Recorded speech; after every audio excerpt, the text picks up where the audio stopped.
Ok, vamos passar ao ministério da palavra. Primeira carta de Paulo a Timóteo, capítulo 5, verso 8. Esse texto vai ser o nosso ponto de partida. O que eu quero dividir com vocês hoje é aquele tipo de mensagem que a gente brinca e diz, isso é um clássico. De cada intervalo de alguns anos eu volto a tocar nesse assunto, preocupado não apenas em que os que são mais novos na igreja ouçam, mas mesmo aqueles que ao longo do tempo e da caminhada conosco já ouviram, que ouçam de novo. Primeira carta de Paulo a Timóteo, capítulo 5, verso 8. Eu vou ler na Nova Almeida atualizada. O texto diz assim: se alguém não tem cuidado dos seus, e especialmente dos da própria casa, esse negou a fé e é pior do que o descrente. Pai, nós oramos e pedimos mais uma vez graça, favor, a condução do Teu Espírito Santo. Te pedimos, ó Deus, entendimento espiritual, clareza, não apenas de mente, mas o despertar do coração, para que a Tua palavra seja não apenas compreendida, mas abraçada, aplicada, vivida de forma que Te honre. Oramos que de fato o Senhor toque a vida de cada um, de acordo com a sua necessidade, de acordo, ó Deus, com aquilo que cada um precisa, e que o Senhor leve a termo aquilo que planejou para esse tempo. Nós oramos em nome de Jesus. Amém. Ok, o apóstolo Paulo está escrevendo no capítulo 5 a respeito das viúvas. A partir do verso 3 ele diz: honre as viúvas que não tem ninguém para cuidar delas. O original diz: honre as viúvas, são verdadeiramente viúvas, né? A ideia do verdadeiramente viúva é abordada por Paulo não como uma viúva que o marido morreu direito. Ele está dizendo, ela além de perder o marido, não tem arrimo de família, não tem filhos, não tem netos, não tem ninguém para cuidar dela. Verso 4 ele explica: mas se alguma viúva tem filhos ou netos, que esses aprendam primeiro a exercer piedade para com a própria casa e a recompensar os pais, pois isto é aceitável diante de Deus. Outra tradução diz, é agradável a Deus, né? No verso 7 ele diz, ordene essas coisas. Então era um padrão estabelecido para as igrejas. Agora, por que a igreja só acolheria, em termos de cuidado, sustento e provisão, a viúva que não tinha arrimo de família? Porque Paulo está dizendo, a que tem filhos ou netos, esses têm que recompensar seus progenitores, assim como foram cuidados por eles na infância, na fase de dependência. Agora o quadro inverte e eles retribuem aquilo que receberam. É mandamento divino. Agora, na ausência de familiares que cuidassem da viúva, então a igreja, enquanto família da fé, entraria para suprir essa falta, mas não para substituir um princípio. E estou apresentando essa ideia porque quando no verso 8, que é o que nós queremos dedicar tempo, Paulo diz, se alguém não tem cuidado dos seus, não cuida dos seus. Se você olhar o contexto, cuidado aqui é material, financeiro, físico. Significa botar comida na mesa, vestir o corpo, dar um teto sobre a cabeça. Mas a ideia de cuidado, ela é maior do que o cuidado físico na própria epístola de Paulo a Timóteo. Por exemplo, se você voltar 2 capítulos antes, no capítulo 3, o apóstolo Paulo está orientando a Timóteo, e ele diz que aquele que almeja o episcopado, ser bispo, ele almeja algo excelente, mas ele estabelece condições, qualificações. No verso 2 ele diz, é necessário pois que o bispo seja irrepreensível, esposo de uma só mulher. Vem uma série de características, e no 4 ele volta para o assunto da família, que governe bem a própria casa, criando os filhos sob disciplina com todo respeito. Pois se alguém não sabe governar a própria casa, como cuidará da igreja de Deus? Traduzindo, antes de ser pastor dos outros, o camarada tem que ser pastor da sua própria casa, né? Porque há um nível de cuidado diferente do cuidado material, né? Porque alguém pode ser um bom provedor, mas há um outro nível de cuidado que é o cuidado espiritual. Então a gente não pode limitar a ideia de cuidado nem só uma coisa, nem só outra. Se você ir além do contexto da epístola de Paulo a Timóteo e pensar na macrovisão bíblica, nós podemos incluir a ideia de cuidado emocional. E deixa eu dar um breve exemplo. O Evangelho de Lucas diz no capítulo 3 que Jesus tinha 30 anos de idade quando foi batizado publicamente por João Batista e inicia o seu ministério. O que está em linha com o que a Bíblia exigia do sacerdócio lá no Antigo Testamento, que começava aos 30 anos. Ou seja, homem feito, né? Uma linguagem mais nossa atual, marmanjo. Ou seja, não tem necessidades como uma criança que está em formação. Ainda assim o Pai Celestial faz uma declaração pública de apreço, de amor. Esse é meu filho amado em quem me comprazo. A declaração não era, gente, esse é o Messias, acreditem nele. Ele é o Salvador. Não é um respaldo ao ministério. O que Deus faz é uma declaração de apreço pelo Filho. Agora pense comigo, se Jesus já adulto, que cresceu sem as mazelas emocionais que muitos de nós crescemos, o pai entende que é importante que haja declaração de apreço, o que dizer das nossas casas, dos nossos filhos estão crescendo em formação? Então, quando você pega a lógica bíblica, existe cuidado espiritual, emocional, físico. Eu quero que a gente pense no combo completo e não limite isso a finanças, embora não possa, ser tirado do contexto. Mas quando Paulo diz, se alguém não cuida dos seus, e aí nós queremos ler qualquer nível de cuidado, o mais importante para mim não é só a diretriz dada, é a consequência. Se negligenciar cuidado, a Bíblia diz, negou a fé. A tradução mais antiga diz, renegou a fé. E é pior do que o descrente. A tradução só diz pior do que o incrédulo. Se nivelasse o incrédulo, a situação já não estaria nada boa. Mas quando coloca num patamar de pior que o descrente, a coisa realmente ficou feia. Então o que Deus está dizendo é que nós não podemos fazer uma dicotomia, separação de assuntos como a relação com Deus, a vida espiritual, a fé e do outro lado a família. Tem gente que na prática está tentando viver essa teologia. O cara mete o pé na família em casa, vai para a igreja adorar a Deus, como se fossem coisas completamente desconectadas. Eu quero te dizer, não são. A Bíblia diz, se você não cuidar da sua casa, o seu relacionamento familiar, suas negligências nessa área, vão afetar diretamente a sua fé, a sua relação com Deus. Isso é fato ao longo das Escrituras. No livro de Malaquias, por exemplo, no capítulo 2, no verso 13, o Senhor diz para a nação de Israel, vocês cobrem o meu altar com choro, com gemidos, com lágrimas, e eu não vos ouço. O Deus que diz, invoca-me que te responderei, agora está dizendo, não adianta chorar no pé do altar, que eu não vou ouvir vocês. Qual o motivo? No verso seguinte, Malaquias 2,14, o Senhor diz, e vocês perguntam por quê? E aí Deus vai dar a razão. E diz assim, porque o Senhor foi testemunha da aliança entre ti e a mulher da tua mocidade, com a qual tu foste desleal. Deus está dizendo, camarada, você não honra a aliança do matrimônio, é infiel ao seu cônjuge, e acha que só porque chorou no pé do altar, eu vou fazer o que você quer? Traduzindo, Deus está dizendo, é ruim que eu vou atender a sua oração. Porque aquela pessoa, ao violentar a família, ela violentou diretamente a sua relação com Deus. Esse não é só um conceito do Antigo Testamento. Você vai encontrar isso no Novo Testamento. 1 de Pedro 3,7, Paulo diz, maridos, tratem as vossas esposas com honra, como vaso mais frágil. Quando ele usa a expressão vaso mais frágil, do que ele está falando? Se por um lado o homem tem mais força física, bruta no sentido de carregar peso, nós perdemos de goleada para as mulheres na resistência à dor. Se dependesse de nós para ter filho, a terra está desabitada há muito tempo. Então, eu não creio que o vaso mais frágil é o físico. A mulher tem uma constituição, uma estrutura emocional, e Deus está dizendo que você tem que tratá-la à altura. Deus é claro na Escritura quando fala que honra flui para todos os níveis de relacionamento. Não é só quando você pensa em termos de cadeia de comando, de baixo para cima a honra. Deus está dizendo que o marido tem que honrar a mulher. Qual a consequência se não fizesse isso? O apóstolo Pedro termina no verso 7 dizendo assim, não só que elas são co-herdeiras conosco da graça da vida, tipo, não é só sua esposa, é sua irmã em Cristo, mas ele diz, para que não sejam interrompidas as vossas orações. Então, o camarada que desonra a esposa, ele não está só comprometendo a qualidade de vida emocional, a paz, a alegria e realização que pudesse ter se as coisas estivessem bem. Ele está ferindo diretamente a conexão na vertical, porque quando ferimos família, ferimos a relação com Deus. Alguém diz com muita propriedade que o estado das nossas famílias determina o estado de espiritualidade que vivemos. Malaquias, por exemplo, capítulo 4, termina com Deus fazendo uma promessa. Eu converterei o coração dos pais aos filhos, dos filhos aos pais. Aí diz assim, para que eu não venha, não fira a terra com maldição. Família bagunçada, maldição. Houve restauração familiar, a bênção pode se manifestar. Porque o estado das nossas famílias afeta a dimensão de espiritualidade.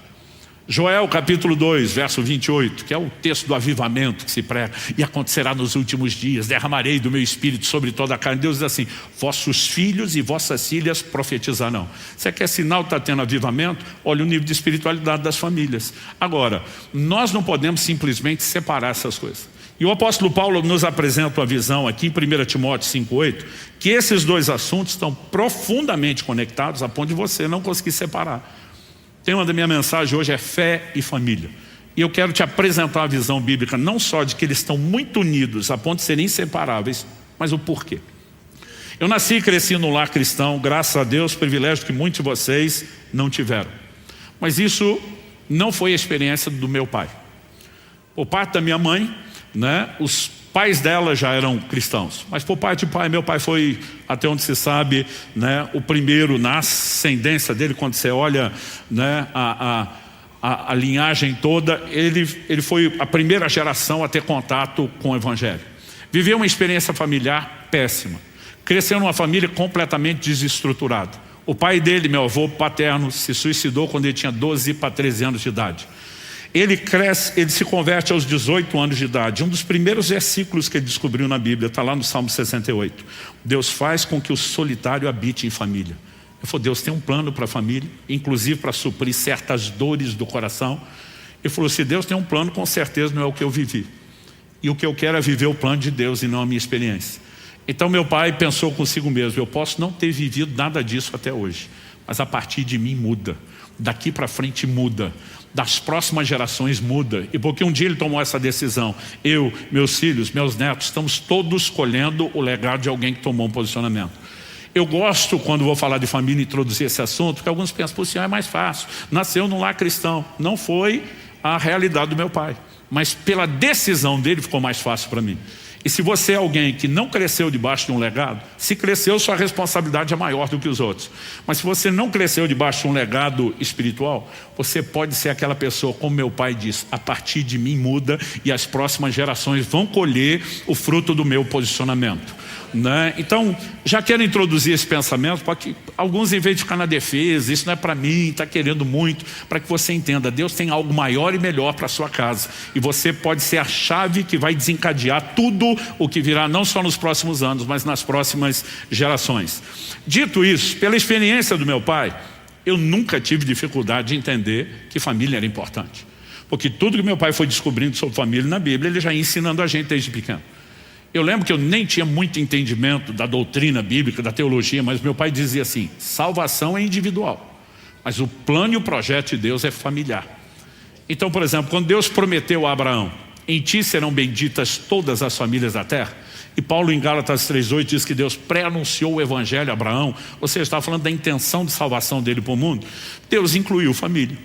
Porque meu pai dizia, a responsabilidade de salvação é de cada indivíduo, mas o projeto de Deus é para a família. Então, quando Deus oferece salvação para Noé, não é só para Noé e a sua casa, na época do dilúvio. Quando Deus oferece livramento para Ló, na ocasião da destruição de Sodoma e Gomorra, não é só para Ló, é para Ló e a sua casa. Por 2 vezes no livro de Atos, você vai encontrar expressões como pessoas que crescem em Jesus seriam salvas, ela e a sua casa. Não significa que os demais são arrastados pela decisão de um, porque continua sendo individual, mas o plano é familiar. E meu pai dizia, Deus pensa em termos de família. A gente sabia que família era importante por várias coisas que meu pai ensinava. Ele dizia, Deus estabeleceu mandamentos familiares. Ou seja, são meios dele proteger a instituição que ele criou e garantir que ela funcione de forma apropriada. Só que algo que eu comecei a descobrir desde bem cedo é que quando você obedece os mandamentos familiares, e obedecer uma ordenança não é mais do que obrigação, mas quando você obedece, tem bênção diferenciada. Por exemplo, Paulo escreve aos Efésios, citando um dos 10 mandamentos, honra teu pai e tua mãe, para que tudo te vá bem, sejas de longa vida sobre a terra. Deus está dizendo, cumprir o mandamento familiar, apesar de ter feito obrigação, eu não só vou te aplaudir, eu vou te abençoar de forma diferenciada. Agora, quebre os mandamentos familiares, que é o que eu chamo de pecados familiares, e você vai descobrir que tem consequências diferenciadas. O livro de Provérbios diz, o que amaldiçoa seu pai ou a sua mãe, apagar-se-lhe a sua lâmpada nas mais densas trevas. Então, a pergunta é, por que Deus levou isso tão a sério?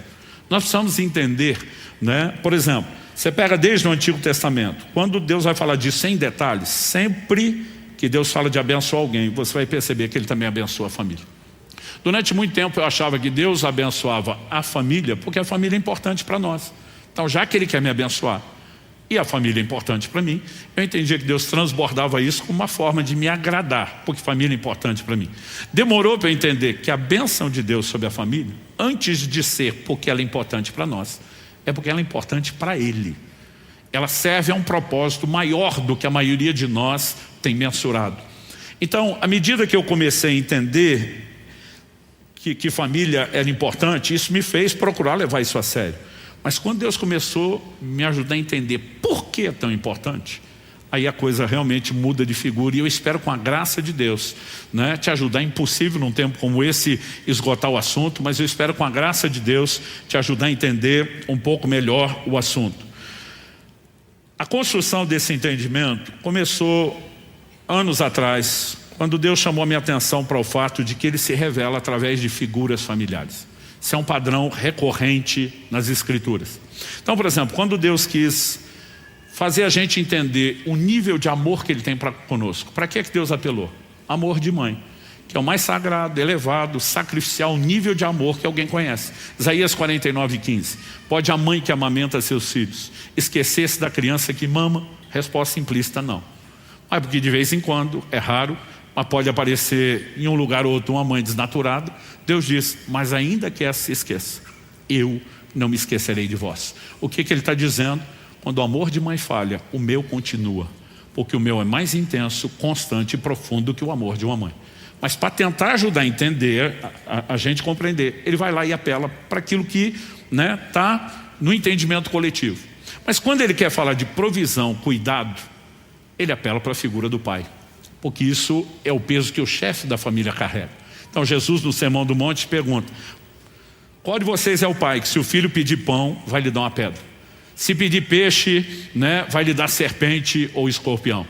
É inevitável para mim lembrar, quando eu toco nesse assunto, um episódio em casa, que domingo era o dia de passar fome, quando a gente era criança. Ia cedo para a igreja, a gente pegava, dependendo da linha, 2 ou 3 ônibus para ir, tinha 2 ou 3 ônibus para voltar. Papai era pastor, atendia todo mundo, ou seja, a gente ia fechar a igreja para sair. Nem sempre mamãe conseguia adiantar o almoço na véspera do sábado. Então, às vezes a gente chegava, ela ainda ia fazer o almoço, a gente brincava que era o dia da fome. Um dia meu irmão ousou pedir para comer alguma coisa antes, porque as mães de antigamente também eram raiz nesse sentido: você não pode comer nada antes do almoço. Falou: mãe, nós vamos morrer de fome, deixa a gente comer alguma coisa antes, porque está demorando muito. Minha mãe falou: pega aí no armário um saco de pão, pode comer. E aí nós corremos felizes. Eu lembro quando meu irmão tirou, era a época que o saco de papel que você guardava o pão, de um dia para o outro ficava duro. Ele tirou, começou a bater aqui na mesa, pá, pá. Ele dizia: qual é o filho que, pedindo ao pai pão, esse lhe dará uma pedra? Até hoje, quando eu toco no assunto, se minha mãe está presente, ela levanta para justificar. Ela diz: eu não sabia, Mas Jesus diz: se vocês são maus, consegue cuidar dos filhos? Quanto mais, não há comparação, contraste, o Pai Celestial não dará coisas boas àqueles que o pedirem. Mas para nos ajudar a entender a preocupação de cuidado e provisão, Ele usa a figura paterna. Quando você vai avaliando a relação pais e filhos, Ele não deixa de fora o assunto da disciplina. Em Hebreus, no capítulo 12, a Bíblia diz: se vocês estão sem disciplinas, não são filhos, são bastardos. E diz: porque o pai corrige o filho a quem ama. Todos os ângulos do relacionamento familiar, começando por pais e filhos, se estendendo até a relação marido e mulher, são figuras que aparecem na Bíblia para Deus se revelar. Então, por exemplo, Isaías 62:5. Como o noivo se regozija da noiva, assim o Senhor se regozija de ti, ó Israel. Efésios 5 diz que o marido tem que amar a esposa como Cristo amou a igreja, amor sacrificial. E a figura de Cristo e o seu relacionamento com a igreja é apresentada como de um marido e mulher. E aí você vai entender que o livro Cantares de Salomão não é só um livro de histórias românticas, mas também é uma alegoria profética de um relacionamento de intimidade entre a igreja e Cristo, o seu Senhor. Mas eu estou tocando no assunto de que isso é abundante nas Escrituras, porque eu acredito que isso começou em janeiro de 2005. Deus me fez questionar num determinado momento por que Ele explorou tanto essas figuras. E para te ajudar a encurtar a história, como é que Deus me levou a essa avaliação, eu primeiro preciso contar um episódio, uma ocasião. Israel, na época meu filho estava com uns 4 anos de idade, então estava na fase tagarela, mas a Alissa, que é a caçula, devia estar com 1 ano de idade, não falava, não resmungava muita coisa. Nós tínhamos uma viagem a ser feita. E a gente sairia do interior do Paraná, onde morava, para o interior de São Paulo, visitar os meus sogros. Eram 700 quilômetros.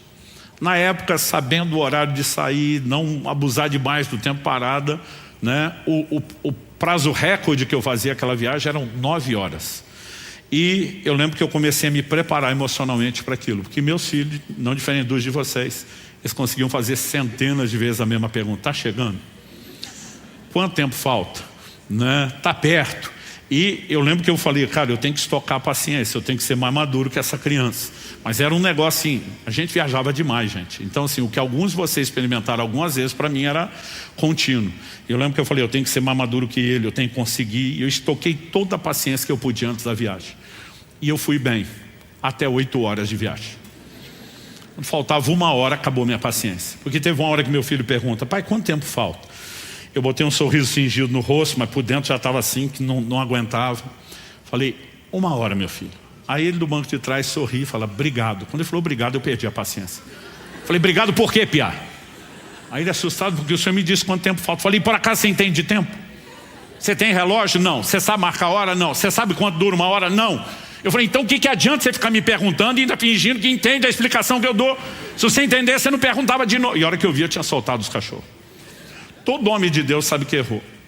Pelo testemunho do Espírito Santo, pela sua consciência, pelo jeito que a mulher olha. Dona Kelly muito sabe, ela raramente tem algum confronto, mas eu já vi que ela não estava me olhando com cara de meu herói. E eu pensei, deu ruim. Mas não me arrependi.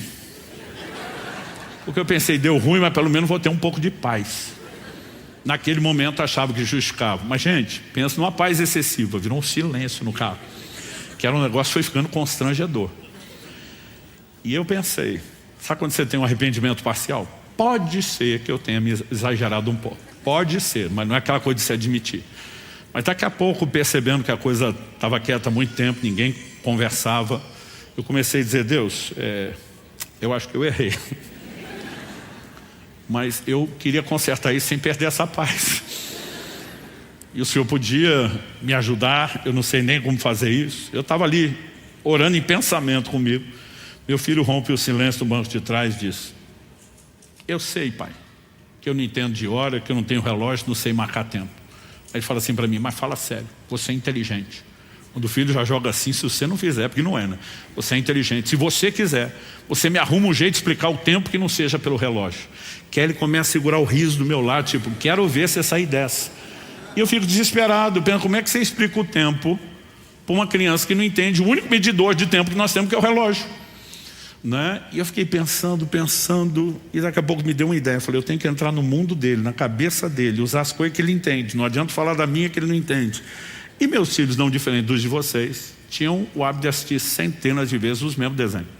A gente era muito criterioso, tinha desenho que a gente editava, mas era inevitável a repetição. Minha filha, então, era um exagero. Às vezes ela dizia, papai, põe desenho tal. Eu dizia, filho, não precisa, assista na sua cabeça, você sabe tudo de cor. Porque ela falava as falas das personagens antes deles. Eu dizia, você sabe de cor, assista na sua cabeça. E eu não preciso ouvir isso. Mas nesse dia eu lembrei, e aí eu me empolguei. Falei, filho, sabe o desenho tal? Ele falou, sei. Imagina que está na hora que acontece mais ou menos isso. Minha esposa viu para onde eu ia, entendeu. Ela me olha, menos, tipo, você passou muito do ponto. Aí eu, na hora que acontece isso, ela deu um sinal de joia. Ele falou, sei. Falei, daí até terminar o desenho é o tempo que falta para chegar na casa da sua avó. O menino abriu um sorriso, valeu, pai. Ficou todo feliz. Eu olho para a dona Kelly, sorrindo com orgulho, cara de meu herói. Falei, meu Deus, arrumei tudo e ainda vou ter paz. Gente, deu 10 minutos, o menino só mudou a pergunta. Pai, que parte do desenho está agora? Então ele não perguntava mais o tempo. Agora, eu tinha que controlar a ampulheta da cabeça dele, os grãozinhos de areia caindo.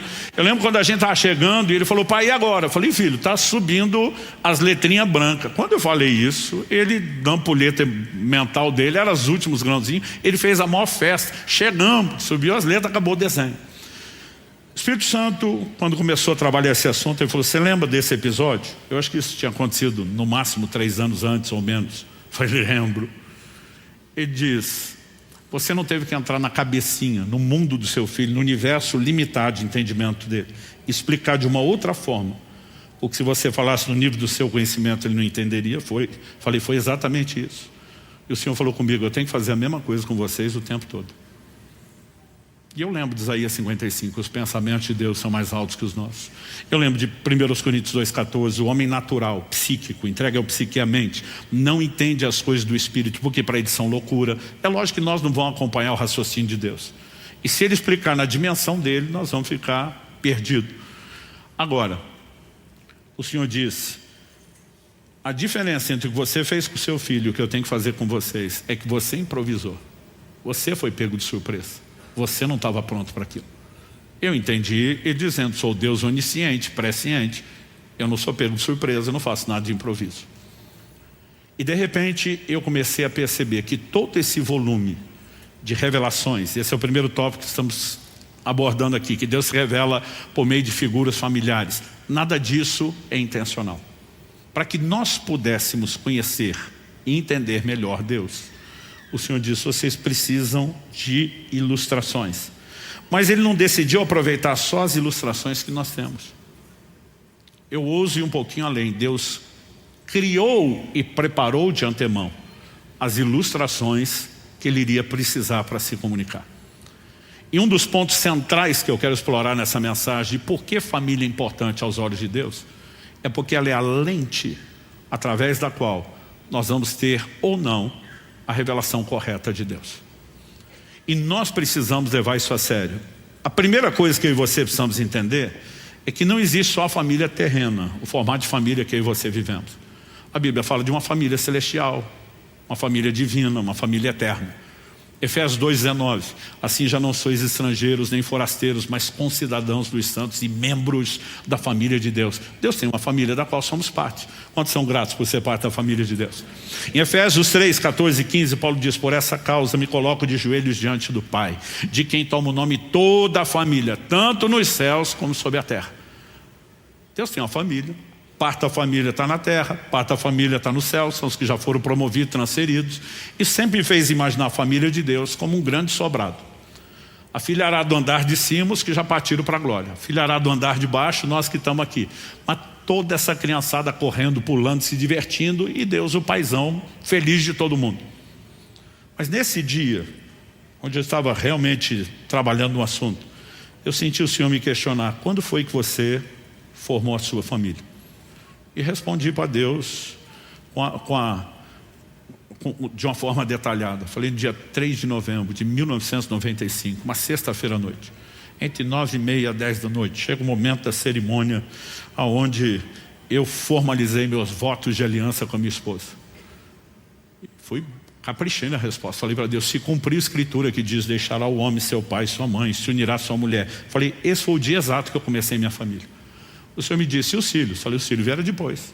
Israel nasceu 2 anos e meio depois do casamento. A Alissa nasceu 3 anos depois dele, né? Ou seja, 5 anos e meio depois. O Senhor falou, você não passou a ter uma família quando os filhos nasceram? Eu falei, não. Falei, eu formei minha família quando eu casei. Os filhos são a extensão, o aumento da família. E isso é a ordem bíblica, gente. Primeiro se casa, depois sob a bênção, proteção e cobertura do matrimônio se gera filhos. Infelizmente, muita gente, hoje em dia mesmo dentro da igreja, está primeiro fazendo filho para casar depois. Não é a ordem divina. Mas quando o Senhor falou comigo, se você entende que sua família não iniciou com a chegada dos filhos e que eles só são o aumento da família, por que é que você pensa diferente da minha família? Porque na minha cabeça Deus só passou a ter uma família quando criou a humanidade. A família de Deus, ela antecede a nossa existência. Nós somos apenas o aumento de uma família eterna, pré-existente. Quem está entendendo? O mistério bíblico, que na teologia chamamos de trindade, um só Deus, 3 distintas pessoas, Pai, Filho e Espírito Santo, é o mais perfeito modelo de família que você pode encontrar. E a família de Deus, da qual eu e você nos tornamos parte, fomos adicionados a ela. Eu sei que quando a gente fala da família de Deus, a cabeça de alguns já começa a pensar, porque eu estou falando desse assunto há 20 anos. Seja ministrações públicas, conversas pessoais. Eu vejo quando a gente fala que a Trindade é uma família, tem gente que ousa fazer a pergunta, mas tem gente que eu estou olhando a carinha e parece que está estampado na testa.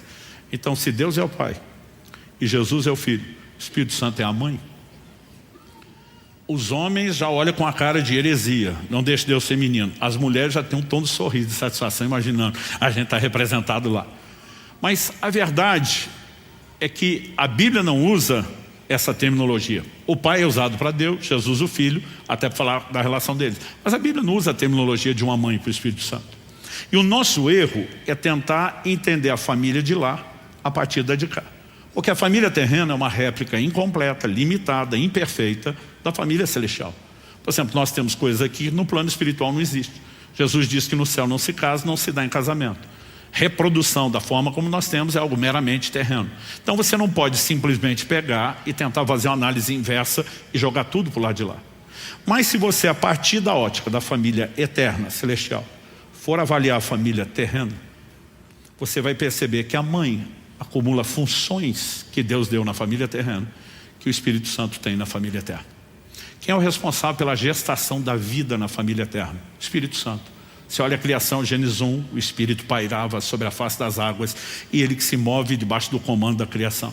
Quando o anjo Gabriel, o Evangelho de Lucas mostra, capítulo 1, na ocasião da anunciação a Maria, diz: descerá sobre ti o Espírito Santo e o poder do Altíssimo te envolverá com a sua sombra.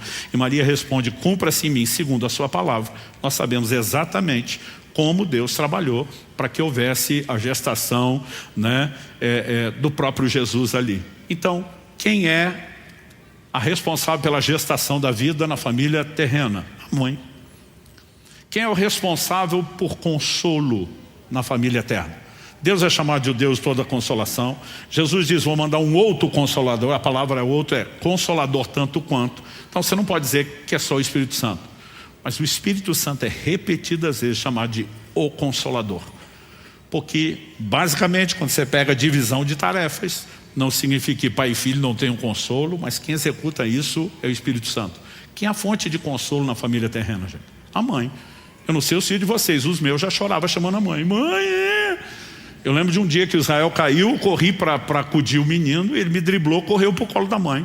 Eu fiquei todo sentido, porque às vezes os pais são mais maturos que os filhos. Falei para aquele: está certo isso não, eu que vi ele cair, eu que acudi primeiro. Por que é que o menino me dribla, me evita e vai para o seu colo? Kelly é um doce de pessoa, mas esse dia ela foi sarcástica. Ela disse: por que será? Como quem diz, vocês não entendem nada de consolo.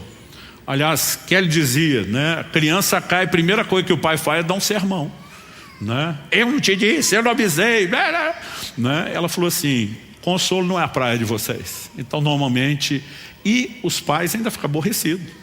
Eu lembro de um cenário, gente, meu filho pulando no sofá. E eu estou pensando, eu sou da época que a gente não podia brincar no sofá da sala.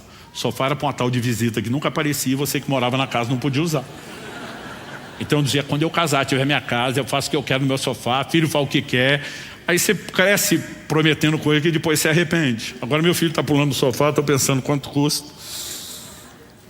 E eu estou lembrando daquele dilema, eu estou lá, deixa que pule, mas daqui a pouco ele começa a pular de um sofá para o outro. Falei: campeão, se você quiser pular num só, está liberado. De um para o outro não. Por que não, papai? Eu falei: porque você vai cair, vai machucar. Não vou. Falei: filho, sabedoria milenar. Ensina que o pai está certo, o filho está errado. Eu sei de coisa, não vou cair. Falei: então pode pular. Fui para o posto de observação. Alguns dizem que é agora, não é? Só o posto de observação.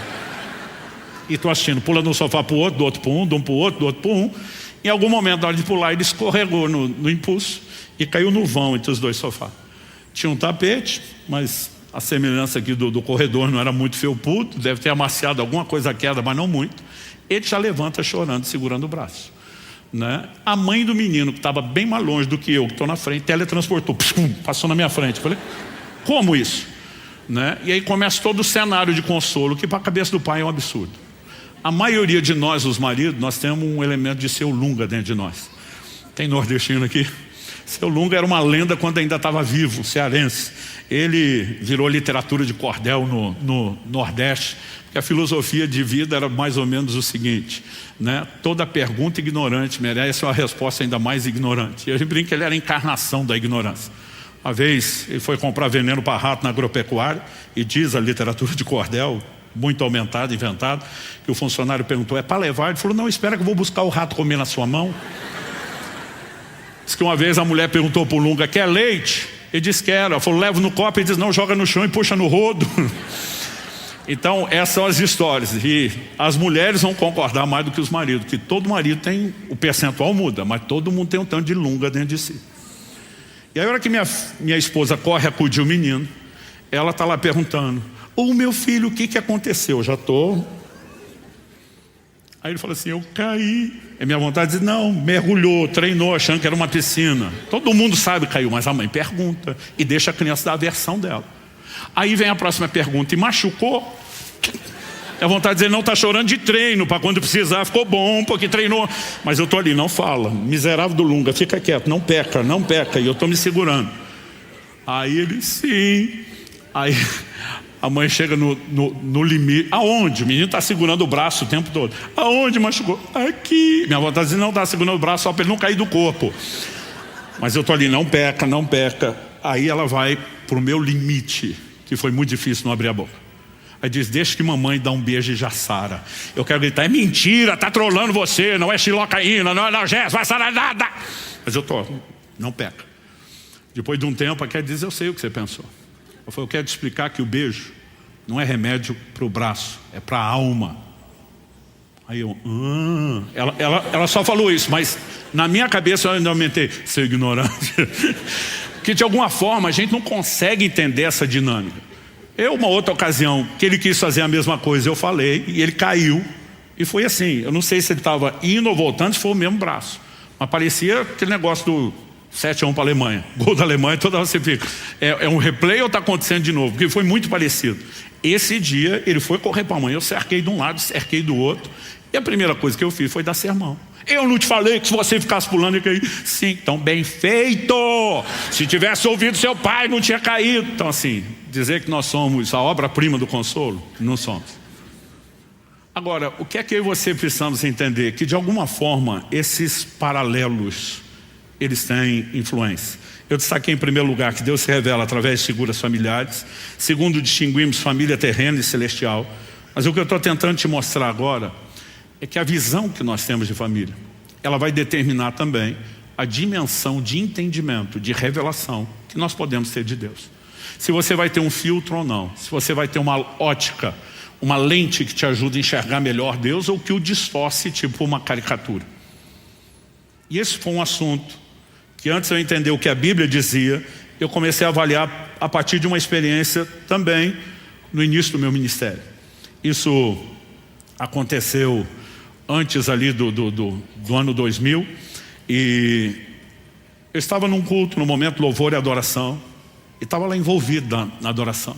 E de repente vem aquela coisa dentro de mim, sai do seu lugar, vai lá no fundo da igreja, dá um abraço no fulano de tal. Eu parei a adoração, olhei para o fundo. Diferente desse auditório, era um retângulo não na horizontal, na vertical. A igreja não era tão larga, mas bem comprida. Mas o auditório tinha uma certa elevação, do início para o fim. Então eu olhei de longe, conseguia ver o fulano, ele era maior do que a maioria. Falei, está lá, e está no fundo. Aí você fica, é de Deus ou é da minha cabeça? Se é o testemunho interior do Espírito Santo ou eu que estou imaginando? Mas aquele testemunho era, vai lá e dá um abraço no fulano. Aí a cabeça começa a trabalhar contra. Eu falei, Deus, a igreja é sua, mas as regras são nossas. Tem hora de abraçar. Te abraço na chegada, na saída, ou quando muito no cântico de comunhão, se o líder louvou mandar, cumprimento seu irmão. Eu falei, agora não é hora. E aquela coisa insistindo dentro de mim, vai lá dar um abraço no fulano de tal. Eu falei, Senhor, o Senhor conhece as ovelhas do seu rebanho, elas são ciumentas. Eu vou lá no fundo, no meio do culto, abraço um só e volto, e mais ninguém. Amanhã vai ter gente se queixando, e o Senhor vai continuar no seu alto sublime trono, e quem está com a encrenca sou eu, aqui embaixo. Mas não tinha o que eu questionasse que parasse aquele testemunho interior. Vá lá, dá um abraço. Eu tentei tudo. Falei para Deus, nós os homens não somos assim dado afeto. Eu vou dar um abraço num cara sem nada, sem explicação, ele vai me estranhar. Mas não tinha o que eu colocasse que parasse aquilo. Chegou uma hora, eu falei, só tem um jeito de saber se é Deus. Eu vou lá. Saí do meu lugar, dei a volta. Ele estava pro canto da parede à direita de quem olha do púlpito. E quando eu cheguei, ele era o segundo depois do corredor. Então, cheguei bem próximo dele. Todo mundo adorando, mas ele de olho fechado parecia estar orando. Porque o movimento, a leitura labial que eu fazia da boca dele não batia com a música. Sabe, tipo novela mexicana? A dublagem não encaixa. Aí eu fiquei olhando e falei, deve estar orando. Daqui a pouco me pareceu, na minha limitada leitura labial, que ele falou um amém e parou. Aí eu pensei, minha deixa, cutuquei. Quando o cutuquei, ele abriu os olhos e me viu, já levou um susto. Falei, pode parecer estranho, fui me explicando. Mas Deus mandou aqui para te dar um abraço. E já que estava, dei um abraço. Na época a gente chamava de um abraço gordo, né? Dei um abraço nele. Eu não sei se você já teve a experiência, mas o abraço virou unilateral. Porque eu terminei meu abraço, ele não terminava o dele, ele não me largava. Esse cara começou a chorar, não só chorar. Ele urrava, ele gritava, não é só que soluçava alto. A cena foi um escândalo. Eu que queria que a manobra fosse rápida e discreta, para evitar problema com o outro. Agora está todo mundo olhando. E eu estou ali, tipo, é ele, não sou eu. Mas assim, Eu terminava meu abraço e não terminava o dele. Eu dava mais um, ele não terminava, eu dava mais um, não terminava. Não me largava, não parava de chorar e gritar. Foi um negocinho que eu não conseguia entender o que estava acontecendo. Quando finalmente ele me largou, se recompôs um pouco, eu fiquei ali do lado esperando. Eu falei, tá tudo bem? Ele falou, tá. Eu falei, o que aconteceu? O senhor não faz ideia. Quase que o Lunga dentro de mim diz, é por isso que eu estou lhe perguntando. Eu falei, me ajuda a entender, querido, o que houve. Ele falou, pastor, o senhor já sabe, de uma conversa que nós tivemos, a dificuldade que eu tenho com o tanto que vocês chamam Deus de pai na igreja. Paizão, paizinho, papai, pra cá, pra lá, né? Mas esse dia ele abriu o coração do jeito como nunca antes. Ele falou, eu sempre tive dificuldade com isso. Hoje eu estava no louvor e adoração. Ele falou, pastor, eu estava aproveitando, estava lá nas galáxias. De repente o líder louvou e falou, sobe agora no colo do papai. Ele falou, aí estragou tudo. Eu voltei das galáxias na velocidade da luz, foi um balde d'água fria, me estragou tudo. Ele falou, e eu assustei com a minha reação. E eu mesmo comecei a dizer, Deus, se é importante entender como pai, eu quero. Mas o problema é que eu te olho através da lente do pai que eu tive. Eu falei, já estava pensando até você falar isso, que você não teve pai. Ele falou, não, eu tive um pai. Ele botou comida na mesa, vestiu o corpo, deu um teto sobre a cabeça e nada mais do que isso. Ele falou, eu comecei a dizer para Deus, então eu preciso entender o pai que você é e não o meu. Ele disse, se tem algo que me dói, que eu nunca tive na vida, foi um abraço de pai. E se o senhor é diferente do meu, eu quero te desafiar a vir me dar um abraço. Ele falou, de repente ele parou a oração, falou, não, estou abusando, queria que o senhor venha em pessoa me dar um abraço. Falei, até evangelizar que é importante, o senhor delegou, terceirizou para a igreja. Falei, então não vou pedir que o senhor venha em pessoa. Mas se o senhor mandar alguém, como representante seu, que diga ter sido enviado por você para me dar um abraço, eu vou entender isso como um sinal de que eu preciso compreender melhor a sua paternidade. Na hora que ele terminou a oração, eu estava cutucando ele, ele ainda falou assim, não sei como você chegou tão depressa. Eu falei, não sou The Flash não, filho. Eu falei, você não sabe o trabalho que eu dei para Deus até chegar aqui. Significa que o Deus que sabia que você ia orar, já começou a desprogramar minha resistência antes, para na hora que você terminasse de orar, eu tivesse aí. Eu não sei você, mas eu fico animado de pensar que Deus sabe o que você ainda vai precisar e que Ele se antecipa a isso. Mas ele falou, pastor, só o abraço já teria sido o sinal que eu precisava. Mas eu não sei te explicar o que aconteceu na hora do abraço. Ele falou, parece que uma mão entrou dentro de mim e começou a puxar raízes. Ele falou, deixa eu te explicar, porque eu cresci na roça, eu quero puxar raiz. Tem raiz de arbusto que é difícil você puxar na mão. Dependendo do tamanho do arbusto, a gente apela para o trator. Porque dependendo do tipo de vegetação, a raiz se espalha muito e não tem braço que aguente puxar isso. Mas quando a gente puxa no trator, eu tinha visto pouco tempo antes, numa fazenda, alguém fazer isso. Ele falou assim, esse negócio vem arrebentando a terra em todo lugar, porque é muita coisa que vai saindo dali. As raízes são enormes. Ele falou, a sensação que eu tinha, que alguém botou a mão dentro de mim e começou a puxar a raiz. Ele falou, e eu uivei, gritei, chorei, porque doeu. Doeu uma barbaridade. Mas ele falou, agora não tem dor nenhuma, depois que o processo terminou. Ele falou, e pensar em Deus como pai se tornou algo completamente diferente. A partir desse momento, Deus começou a me fazer perceber nas Escrituras que Deus preenche lacunas familiares. Então vamos lá, Salmo 27:10, Davi diz, ainda que meu pai e minha mãe me desamparem. São os últimos níveis de relacionamento familiar que pode te abandonar. Ele falou, ainda que meu pai e minha mãe me desamparem, o Senhor me acolherá. O que ele está dizendo? Que quando a família terrena falha, a celestial não vai falhar. Salmo 68:5, que tocou muito meu pai. Deus se revela como pai dos órfãos. Ele também se posiciona como marido das viúvas. Ele está dizendo aquelas lacunas do que você não teve ou perdeu, eu estou disposto a preencher. Agora a pergunta é por que Deus quer preencher? Ele não vai preencher no nível do relacionamento humano que nós precisamos. Porque embora Deus diga que Ele é o pai com o órfão, não vai chutar bola com essa criança. Então Ele vai preencher num outro nível uma falta que não será preenchida. Qual é a dinâmica por trás disso? Se nós entendemos por que família é importante para Deus, porque ela é um filtro da revelação de Deus, é a lente que determina isso, nós precisamos entender que o que Deus está tentando produzir depois não é a restauração familiar, é a restauração da visão familiar. É você enxergar corretamente aquilo que sua experiência não te permitiria enxergar. E Deus começou a falar comigo, pare de pregar só restauração familiar.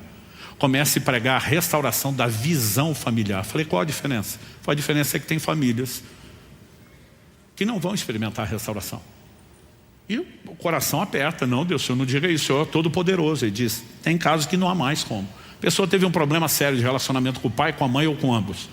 Mas os pais já morreram. Vai consertar isso? Não. Ele pode passar por um processo de cura, de perdão, mas ele não recupera aquilo que perdeu. Os pais já foram embora, não estão mais lá. Uma pessoa que se converte terceiro, quarto casamento, tem como restaurar todos os casamentos? Não, possível, já foi. Mas se não restaurar a visão, a gente vem com um histórico de uma experiência deficitária e passa a olhar Deus de forma errada. Deixa eu te dizer algo. Muitas pessoas já me perguntaram várias vezes isso. Pastor, o senhor acredita que seus filhos têm um dom da fé? Falei, por que não? Porque o senhor fala de experiência que eles têm com Deus, né? E resposta à oração desde cedo, tal. Eu falei, não, eles não têm o dom da fé. O que eles têm é um pai que, apesar de toda a limitação, o versículo que eu mais citei para meus filhos na vida, mais do que João 3,16, é o que está lá nos Salmos. Aquele que jura e com dano seu não muda. Falou, tem que cumprir, não tem volta. Você empenhou a palavra, isso aí tem peso. E por que eu estou dizendo isso? Eu lembro de uma ocasião, morava na época em Irati, estava pregando aqui em Curitiba, comecei o evento quinta à noite e terminava domingo de manhã. Depois do almoço eu voltaria e estaria tempo no nosso culto de domingo, que na época do início da igreja lá era só o domingo à noite. Terminou o culto amanhã, ainda estou na igreja ali atendendo o pessoal, o celular toca, eu atendo meu filho. Oi pai, tudo bem? Ele tinha uns 6 anos de idade. Falei, tudo bem meu filho. Ele falou, estou com saudade de você. Falei, eu também estou com saudade. Mas ele falou assim, não, mas não liguei para falar da saudade. Falei, não, você ligou para falar do quê? Pode ser que eu tenha orgulho de você. Que você é que nem o apóstolo Paulo. Você viaja para falar de Deus, para abençoar as pessoas. Eu estou pensando, ter o dedo da mãe por trás disso, ministrando o coração do menino. Mas ele vai falando de um jeito e parece adulto. E aquilo começou a me emocionar. Eu cheguei a tapar o bocal do telefone para ele não perceber que eu estava com vontade de chorar.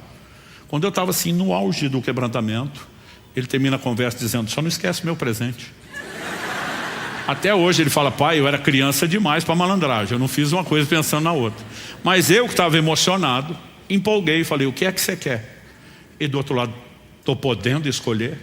Porque assim, era uma época que as vacas magras já pareciam gordas para a gente, de tamanha dificuldade.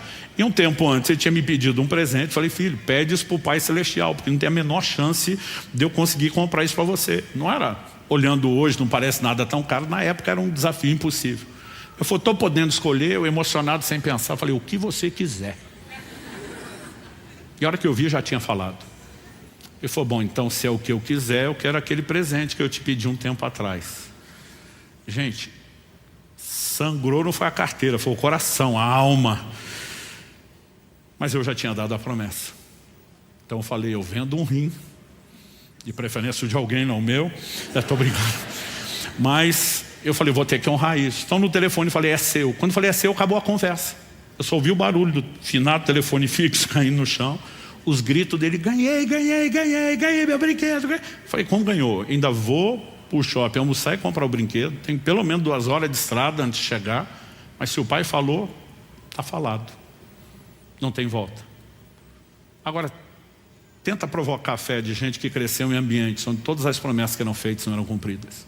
Nós puxamos um histórico. Eu prego muito sobre fé. Em todas as 3 igrejas que eu pastorei ao longo de 31 anos e meio, para fazer a conta.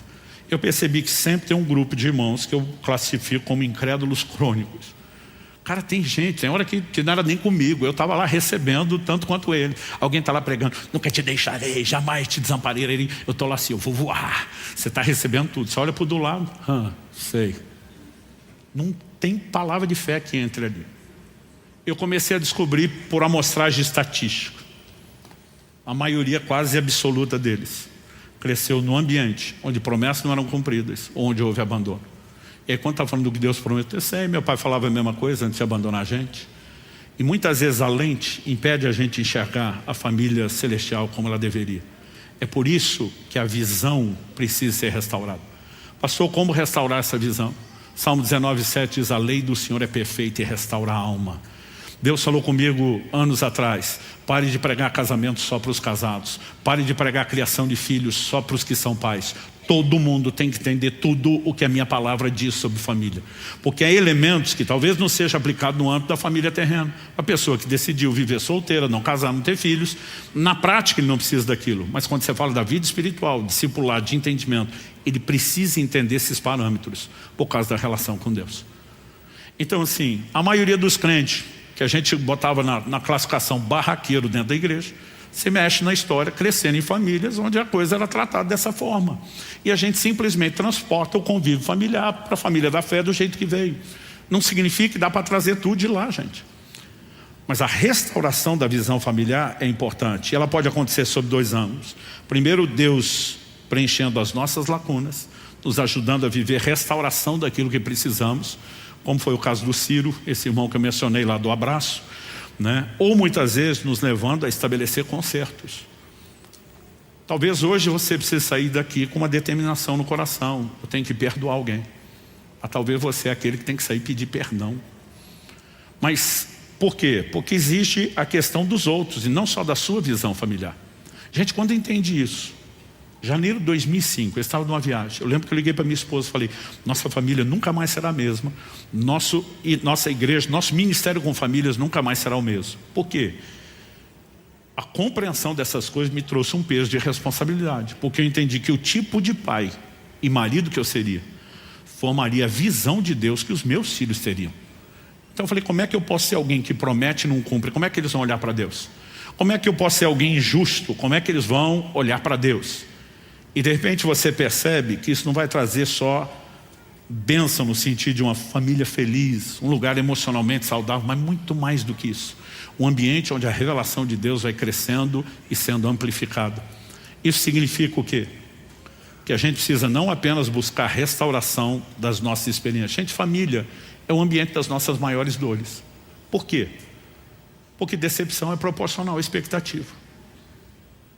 E a Bíblia sustenta isso. Salmo 55, se fosse um estranho, eu me esconderia, se fosse um inimigo, eu evitaria, mas tu, meu irmão, nós íamos juntos em alegre procissão à casa de Deus. O desabafo é uma espécie de até tu, Brutus. Então você olha no dia a dia e você percebe, por exemplo, eu quando era garoto, eu olhava meu pai como se ele tivesse superpoderes. Meus filhos olhavam para mim da mesma forma. Aliás, eu tinha uma brincadeira, parava no farol e dizia: fica vendo a autoridade do papai. Quando eu der uma voz de ordem, a luz vermelha apaga, a verde acende. Ainda fazia o drama, contava 1, 2, 3, 3, 2, 1, verde. Eles, uau, eles saíam, ficavam assim, maravilhados. E eu brinquei com isso tanto tempo. Um dia eu paro no farol com os dois ali e eu distraído, esqueci da brincadeira. E disse: pai, você não vai falar? O quê? O negócio do farol não vai abrir nunca. Ah, claro, eu já na hora, verde, não deu nem tempo a contar, já abriu, eles, uau. Aí um deles, acho que o Israel, que era mais velho, pergunta: papai, como é que o senhor consegue fazer isso? Eu já tinha voltado para os problemas que estavam me preocupando, distraído. Falei: não, papai fica olhando para o outro sinal, faz a conta quando vai fechar, sabe quando esse vai abrir. Gente, a hora que eu vi, eu tinha entregado ouro. Eu não esqueço a cara de decepção dos dois. Um deles me pergunta: quer dizer que o senhor não tem superpoderes? Não, eu nunca tive, era só uma brincadeira. Gente, uma decepção nível Hart. Aí eu me lembrei quando era garoto, estava num culto uma vez, e o povo cantando um hino antigo que dizia: chuvas de bênçãos. Chuva de bênção, eu cutuco meu irmão. Meu irmão, para mim, assim, era mais velho, buscava conhecimento, era o cara que sabia tudo. Eu falei: o que é chuva de bênção? Ele disse: você não sabe não? O Adriano mais velho. Aí eu falei: não. Ele falou: não tem a chuva de água? Eu falei: essa eu conheço. Então, a chuva de água cai do céu, molha a terra, não é? É. Chuva de bênção, ela sai do chão e molha o céu. E eu acreditei de todo o meu coração. Eu passei uns anos procurando a tal da chuva, sem nunca achar. O dia que eu entendi que ele me trollou, você não tem noção do tamanho da decepção. Porque decepção é proporcional à expectativa. E a gente cresce num ambiente. Por que temos tamanha crise na adolescência?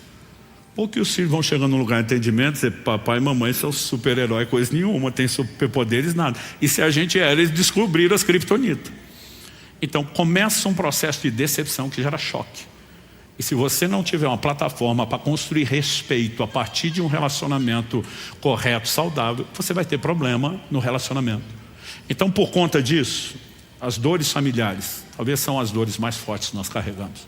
E nós precisamos nos submeter a um processo de restauração. Tem muita gente enroscada no relacionamento paterno, porque estatisticamente o índice de abandono ou falta de presença dos pais é absurdo. Mas eu comecei a descobrir por amostragem de que quase todo mundo teve problema sério de relacionamento com a mãe. Tem problema quando a gente começa a falar do Espírito Santo. De alguma forma ele não percebe que inconsciente ele quer desconectar daquilo e diz isso não. E se nós não sararmos essas coisas, nossa compreensão de Deus e a experiência com Ele será limitada. Mas se sararmos, além de melhorarmos do relacionamento com Deus, vamos viver algo melhor dentro da família. Por que o diabo luta tanto contra a família? Alguém disse que você pode descobrir o quanto algo é importante para Deus pelo tanto que o diabo luta contra. Se você me perguntar, pureza sexual é importante? Falei, olha o mundo à sua volta e você vai ver o grande esforço do inferno para comprometer isso. É lógico que é importante. E família, uma das coisas mais atacadas, né, ao longo das sociedades, da existência do tempo, gente. Não é só uma questão da modernidade. O que a Bíblia diz é que no tempo do fim os homens iriam de mal a pior, porque a gente está se aperfeiçoando em piorar. Mas o que nós vivemos hoje não é necessariamente novidade. E se nós não tivermos essa compreensão, porque tem crente que ele acha que ele é o centro do universo. Não, o diabo existe para me atazanar. Não, antes de você ele estava aqui, depois de você ele continua aí, e ele não tem nada pessoal com você. O que ele quer é se opor aos planos de Deus. Então, o diabo não existe para estragar a sua família. O que ele quer quando ataca a sua família é bagunçar a sua compreensão de Deus, ou a compreensão dos demais familiares de Deus. Esse é o grande alvo dele. E eu e você precisamos entender que nós podemos salvaguardar algo precioso, que é a nossa forma de entender Deus, e ainda viver as consequências de uma família abençoada, entendendo que isso é algo sério e negociável no Evangelho. Nós não podemos achar que tratar a família de forma correta seja opcional dentro do Evangelho. A Bíblia diz, se você não cuida dos seus, você está metendo o pé na fé, você está renegando a fé, você se tornou pior do que um incrédulo. Ou nós vivemos família, ou a gente não pode dizer que é discípulo de Jesus. Então assim, a minha ideia com isso não é botar um peso de culpa ou condenação sobre quem tem falhado. É te ajudar a dar um chacoalhão para que você conserte a partir de agora. Para aqueles que já vêm se empenhando em fazer a coisa correta, que você possa se dedicar a buscar a ajuda de Deus, a graça do Senhor, o auxílio do Espírito Santo para fazer cada vez melhor. E aí nós vamos poder ter os nossos principais valores, relação com Deus, vida espiritual e familiar em alto nível. Você recebe essa palavra em nome de Jesus? Vamos ficar em pé para parecer que está acabando.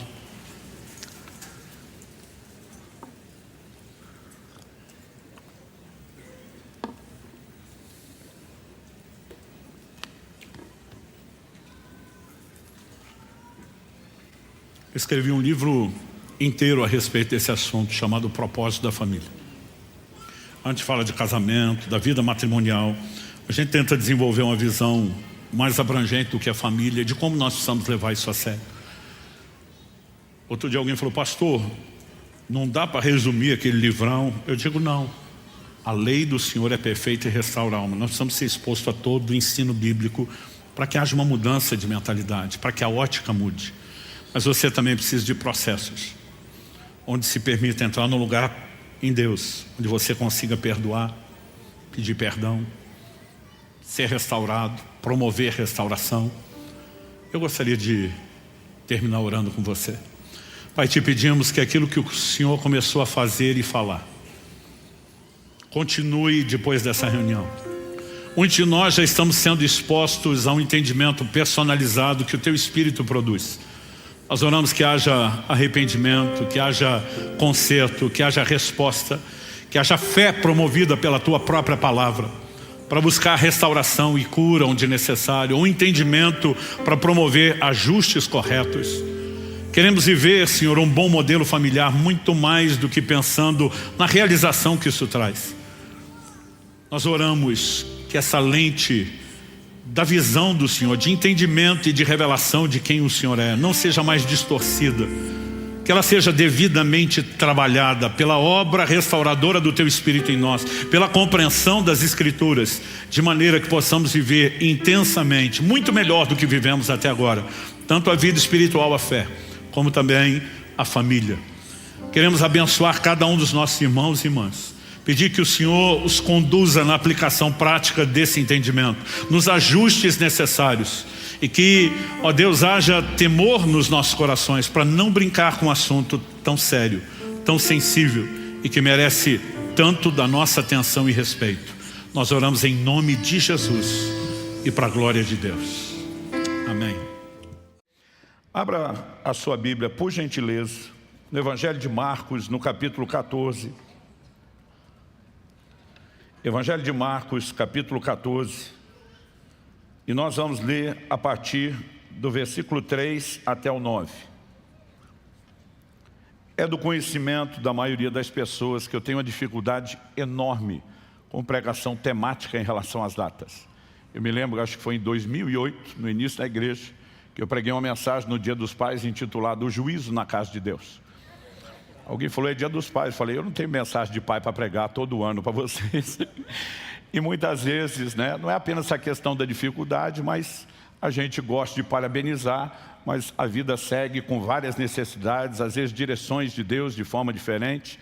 Mas para tentar não deixar o que eu vou falar hoje totalmente desvinculado do dia e da data comemorativa, eu posso dizer que o que eu vou pregar tem tudo a ver com aquilo que sempre me inspirou em relação ao que eu queria ser para os meus filhos, não só naturais, como também os filhos espirituais, né? E se houver algo que eu possa pregar, que inspire não apenas os que já são pais, mas os futuros pais que estão aqui no nosso meio. Eu espero que você, como eu, já ore pela sua futura família, pelos seus futuros filhos, antes mesmo de tê-los, né? Eu comecei a orar pelos meus aos 15 anos de idade.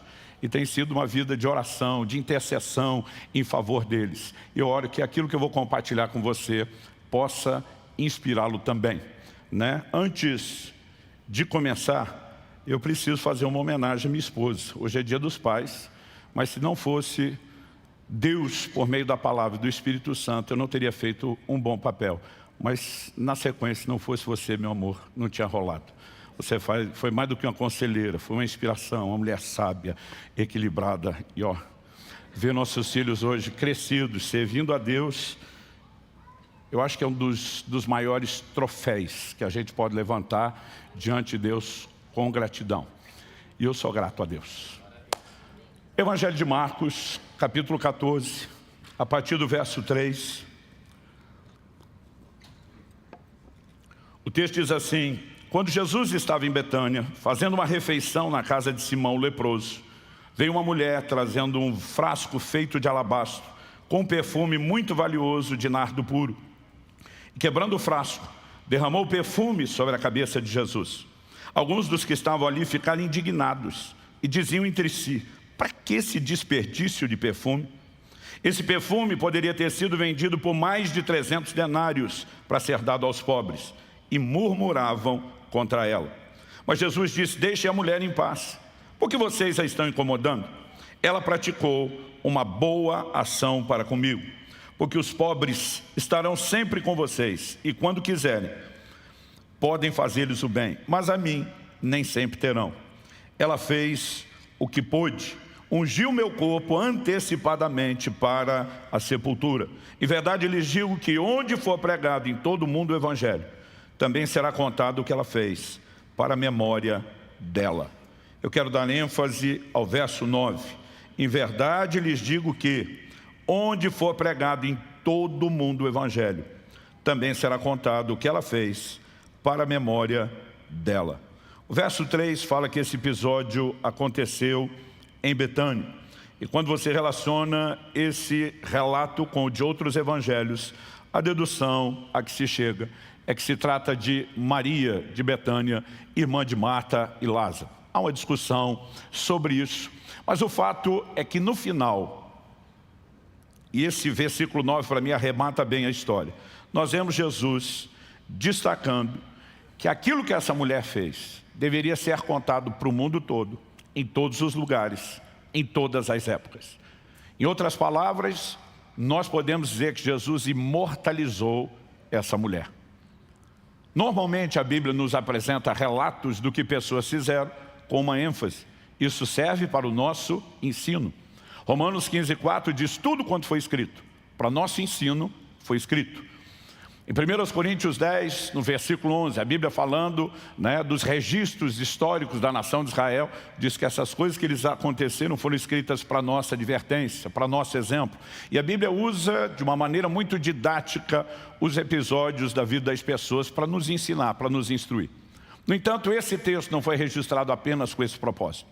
Jesus claramente diz que mais do que nos instruir com a história dela, Ele queria que todo mundo soubesse não só da existência dessa mulher, mas do que ela fez. Resumindo, Ele queria que ela fosse lembrada. Ele queria que de fato isso ficasse, né, na mente de todos nós, ocupasse o nosso conhecimento. A memória dessa mulher e do seu feito deveria ser preservada. Desde a antiguidade, sempre se viu no homem, diante da sua mortalidade, diante do anseio pelo que é sobrenatural, né, o anseio de alcançar imortalidade. E mesmo não estando ao seu alcance, porque isso é algo que só podemos viver em Cristo, as pessoas de alguma forma tentavam pelo menos ser lembradas. Fala-se, por exemplo, que entre os gregos, quando iam às batalhas, eles tinham uma disposição: não importa se eu vou morrer, desde que isso gere imortalidade, e lembrem de mim e lembrem dos feitos. A obsessão por ser lembrado, no caso de alguns, né, era tão intensa que definia muitas vezes o estilo, a forma, a maneira de viver. Eu acredito que esse anseio dentro do homem faz parte de alguma coisa que Deus queira que esteja em nós, ainda que muitas vezes as pessoas não consigam entender ou precisar, né, com determinação a sua origem. Mas o que essa mulher viveu é totalmente diferente do que a Bíblia fala sobre outras pessoas, como o rei Jeorão, por exemplo. Segundo Crônicas, capítulo 21, verso 2, diz que ele se foi sem deixar saudades. Tem gente que não apenas não deixa boas lembranças, mas sequer deixa saudade. Vai embora sem fazer falta. A Bíblia diz que não prestaram homenagem na sua morte, não deram a ele as honrarias que os reis dão, e ninguém sentiu a menor falta. É quase aquele sentimento: já vai tarde. E que Deus nos livre de viver uma vida que não deixe um rastro positivo. O tema da minha mensagem hoje é um viver memorável. Ao que eu e você precisamos entender que nós precisamos projetar um impacto, não apenas em vida, mas inclusive no que nós podemos chamar no pós-vida. Na segunda epístola de Pedro, no capítulo 2, no capítulo 1, o apóstolo Pedro faz a seguinte declaração no verso 15. Eu, na verdade, vou começar no 12 para fazer mais sentido para vocês. Ele diz: por essa razão sempre estarei pronto para fazer com que vocês se lembrem dessas coisas, embora já as conheçam e tenham sido confirmados na verdade que receberam. Também considero justo, enquanto estou nesse tabernáculo, uma referência ao corpo, despertar essas lembranças em vocês, certo de que estou prestes a deixar meu tabernáculo, como efetivamente nosso Senhor Jesus Cristo me revelou. Aqui uma referência a João 21, quando no verso 18 a Bíblia fala sobre com que tipo de morte Pedro haveria de glorificar Deus. Ele está dizendo: minha hora de partir está chegando. Mas ele diz no verso 15: mas da minha parte, me esforçarei ao máximo para que sempre, mesmo depois da minha partida, vocês se lembrem dessas coisas. Ele está dizendo: eu tive o privilégio de impactá-los em vida, mas eu vou me esforçar ao máximo para que depois da minha partida eu deixe um saldo, um resultado, uma memória, um legado que continue produzindo fruto na vida de vocês. Ou seja, viver de forma memorável é uma escolha, é uma decisão. E essa decisão precisa ser alimentada não apenas por um sentimento, mas uma determinação, uma entrega, uma rendição. E para falar disso, eu quero usar o episódio que a própria Escritura relata a respeito, né, dessa mulher e apresentar para vocês, em 3 fundamentos distintos, algo que para mim compõe aquilo que de mais importante eu consigo ver, né, e comunicar a partir dessa experiência. É lógico que tem gente que faz história e é lembrado diante das pessoas, mas para mim mais importante do que apenas ser lembrado diante das pessoas é ser lembrado diante de Deus. Jesus quis que essa mulher fosse lembrada diante dos outros, mas obviamente primeiro ela chamou a atenção dele. Em Malaquias, no capítulo 3, no verso 16, a Bíblia diz: então os que temiam o Senhor falavam uns aos outros, e o Senhor escutou com atenção o que diziam. Mesmo aquilo que você não fala com Deus e conversa com os outros, Ele está sempre ouvindo, lembre disso. E o texto diz, havia um memorial escrito diante dele para os que temem o Senhor e para os que lembram do seu nome. Deus está dizendo, você lembra de mim e do meu nome?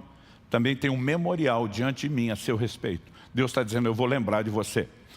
Em Atos, no capítulo 10, no final do verso 4, a Bíblia diz que o anjo que aparece a Cornélio lhe diz, suas orações, suas esmolas subiram para a memória diante de Deus.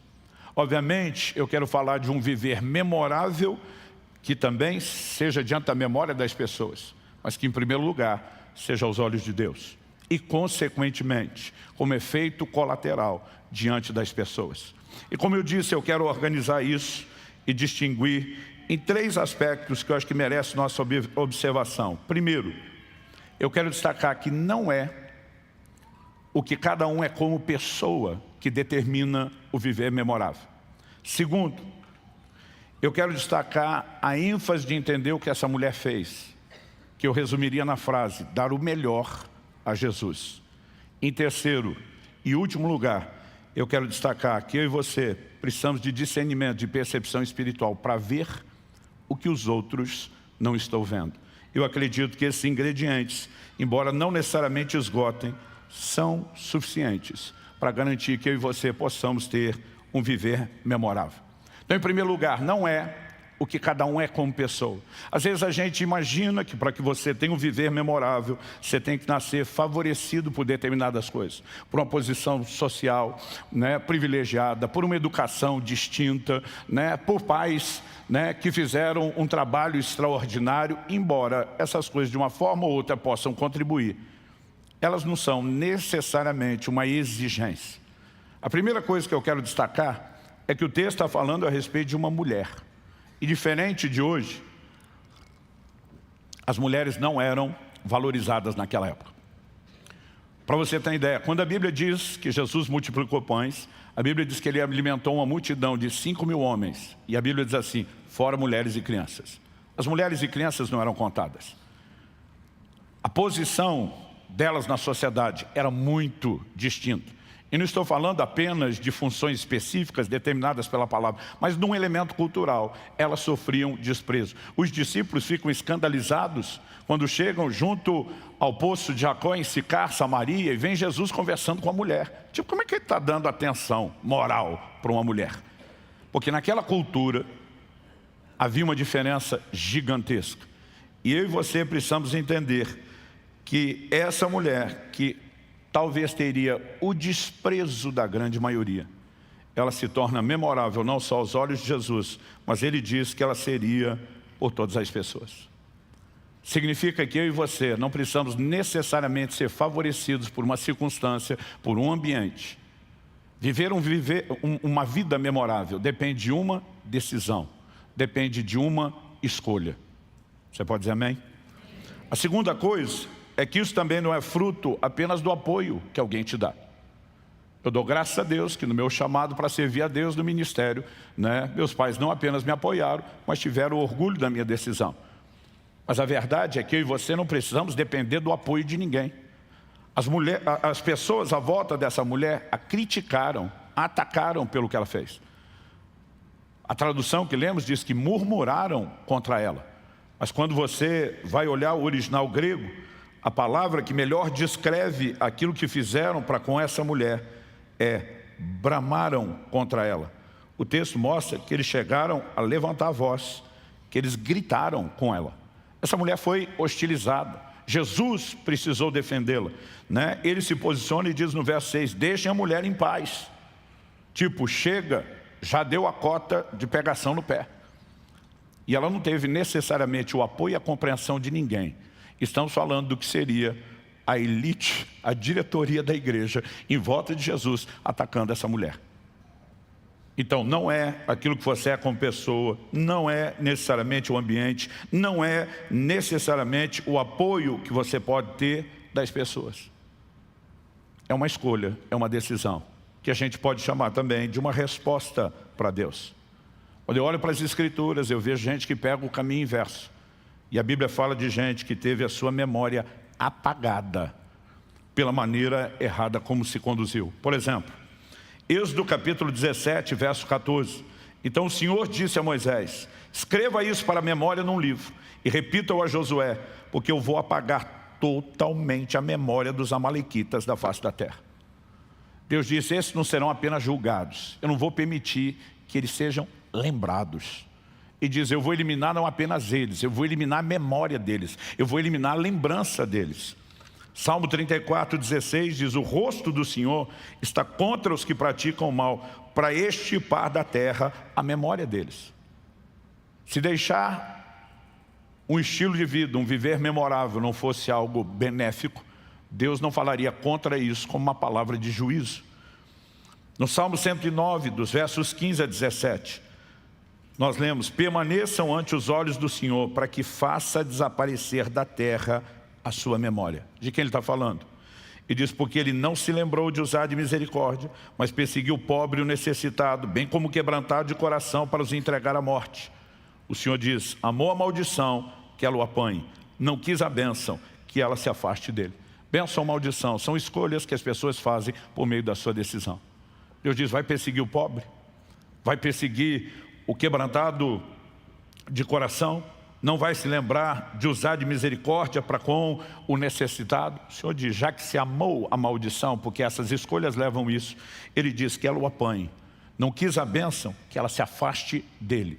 Mas novamente, permaneça ante os olhos do Senhor, para que faça desaparecer da terra a sua memória. Agora, diferente disso, o que nos faz memoráveis? Diferentemente de quem peca, Deus abençoa aquele que o teme. Olha o Salmo 115, versos 12 e 13. O Senhor lembrou-se de nós. Ele nos abençoará, abençoará a casa de Israel, abençoará a casa de Arão. Ele abençoa os que temem o Senhor, tanto pequenos como grandes. De novo, não é quem você é, tanto pequeno como grande. É aquilo que você escolhe ser, é aquilo que você escolhe fazer. Você pode repetir essa frase comigo? Diga: Deus abençoa aqueles que o temem, tanto pequenos como grandes. Então, estabelecido esse fundamento de que eu não necessariamente dependo disso, porque muitas pessoas elas ficam se desculpando por não escolher viver de forma memorável, quase como quem diz: não, eu não fui favorecido. O destino, as circunstâncias não me favoreceram. Outro dia uma pessoa viu eu e meu filho fazendo juntos um vídeo sobre legado. Eu falando o que recebi do meu pai como homem de Deus, ele falando o que recebeu de mim e da geração anterior. E alguém falou: para vocês é fácil falar sobre isso. E gente como eu, que não teve um pai e um avô crente. A minha resposta foi: gente como você faz o que meu pai fez quando se converteu. Vindo de uma família desestruturada, com o pai dele tendo se suicidado com ele com cerca de 12 ou 13 anos de idade. Ele escolhe seu ponto de virada. Meu pai, quando se converteu, um dos primeiros versículos da Bíblia que descobriu foi: Deus faz com que o solitário habite em família. E ele disse: Deus tem um plano para a família, com certeza não é aquela coisa esculhambada onde eu cresci, mas a partir de mim muda. E porque ele tomou essa decisão, eu pude colher do legado. Porque ele tomou essa decisão, meus filhos estão colhendo do legado. Porque ele tomou a decisão, meus netos, os bisnetos dele, já começaram a colher o legado.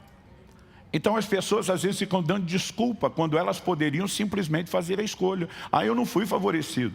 Ah, pastor, seu primeiro presente antes de nascer foi uma Bíblia. O senhor foi alfabetizado lendo a Bíblia. Eu não, faça isso com a próxima geração. Nós podemos escolher mudar. Quem está entendendo? Então, jogando fora as desculpas de que não é o que cada um é como pessoa, ou se foi ou não favorecido por uma circunstância, essa escolha, esse é o meu segundo tópico agora, envolve dar o melhor a Jesus. O que essa mulher fez, gente, foi surpreendente. Vamos tentar pensar com a mentalidade da época. No verso 4, as pessoas criticaram ela. O texto diz que ficaram indignados, gente. Não é só assim: ah, não aprovei. Aquilo gerou indignação. Por quê? Classificaram o que essa mulher fez como um prejuízo, um desperdício. A pergunta é: para que esse desperdício de perfume? Por que chamaram de desperdício? Aí entra a preocupação daqueles que pensam em termos de gestão. Alguém olha e diz: dava para vender esse perfume, segunda mão, usado, para recuperar uma grana rápida em cima, por mais de 300 denários. Eles não dizem quanto mais. Então nós não sabemos se é 310, 330, Se fosse mais do que 350, eu acho que já diziam quase 400. Mas jogando esse saldo do mais, vamos fazer a conta só em cima de 300 denários. Denário era o pagamento de um dia de trabalho de um trabalhador normal. O judeu trabalhava 6 dias por semana, descansava o 7º. Qual era o salário semanal? 6 denários. Todos os 12 meses do ano deles tinham 30 dias. Se você deduzir os 4 sábados, dependendo do mês 5, para arredondar, vão botar um feriado e deixar 25 dias úteis de trabalho. São 25 denários por mês. 300 denários era o equivalente ao salário integral de um ano. Então tenta imaginar o custo do perfume dessa mulher com você pegando o seu salário do ano todo. A turma olha e diz, se isso fosse vendido e o dinheiro entrasse, bancava projeto. Porque eles estavam focados em projetos. Essa mulher, como eu vou te mostrar, ela estava focada em Jesus. E nós precisamos entender essa diferença. Mas o que ela fez, a disposição dela de entregar, era algo de um valor altíssimo. Mas sabe o que ela está dizendo? Meu Senhor vale mais. E vou dizer uma coisa, para mim tem uma diferença entre homem da perfume e mulher. Para a mulher o perfume vale mais. E quando ela se dispõe a abrir mão disso, ela está dizendo, Jesus merece nada mais, nada menos do que o melhor do melhor que a gente possa oferecer. E quando falamos da perspectiva dos que temem a Deus, não há uma escolha mais sensata, mais razoável a ser feita, do que decidir dar o nosso melhor ao Senhor. Não apenas o melhor numa oferta material e financeira. Ao longo dos anos, eu tenho procurado dar o melhor de mim e da minha casa a Deus nessa área. Mas, obviamente, dar o melhor a Jesus não se limita somente à questão desse tipo de oferta. Por exemplo, cada um de nós tem que escolher consagrar-se a Deus. Dar o melhor de si envolve a escolha de viver separado, dedicado para o Senhor. Daniel capítulo 1, verso 8 diz assim, eu vou ler o 8 e o 9. Daniel resolveu não se contaminar com as finas iguarias do rei, nem com o vinho que ele bebia. Por isso pediu ao chefe dos eunucos que lhe permitisse não se contaminar. Aqui nós temos a decisão do homem. Verso 9, a reação divina. E Deus concedeu a Daniel misericórdia e compreensão da parte do chefe dos eunucos. Toda pessoa que escolhe dar o melhor de si a Deus, vai experimentar o favor de Deus. Toda pessoa que escolhe dar o melhor de si, vai provocar resultados, mas a escolha é nossa. Podemos ir abrindo o leque e tratando de outros desdobramentos, mas algo que me chama a atenção e me orienta desde a minha adolescência, é um texto em Eclesiastes, capítulo 12, verso 1. Lembre-se do seu Criador nos dias da sua mocidade, antes que venham os dias maus e cheguem os anos em que você dirá, não tenho neles prazer. Eu tenho visto muita gente dizendo, vou cuidar da minha vida. Lá na frente, eu dou para Deus a sobra. Eu tive o privilégio de escolher cedo e dizer, vou dar para Deus a minha vida inteira e vou começar dos melhores anos do vigor, dos melhores anos da disposição, dos melhores anos da minha força, e eu vou orientar toda a minha vida vivendo para agradá-lo. Não há nada mais importante para a minha vida ou que me oriente do que a expectativa de um dia depois de cruzar aquela linha de chegada e entrar na glória celestial, ver o sorriso de meu Senhor Jesus dizendo, servo bom e fiel, entra no gozo do seu Senhor. Ser recebido com um sorriso de satisfação do Senhor vai fazer valer tudo, toda a entrega, toda a rendição. Nós precisamos escolher.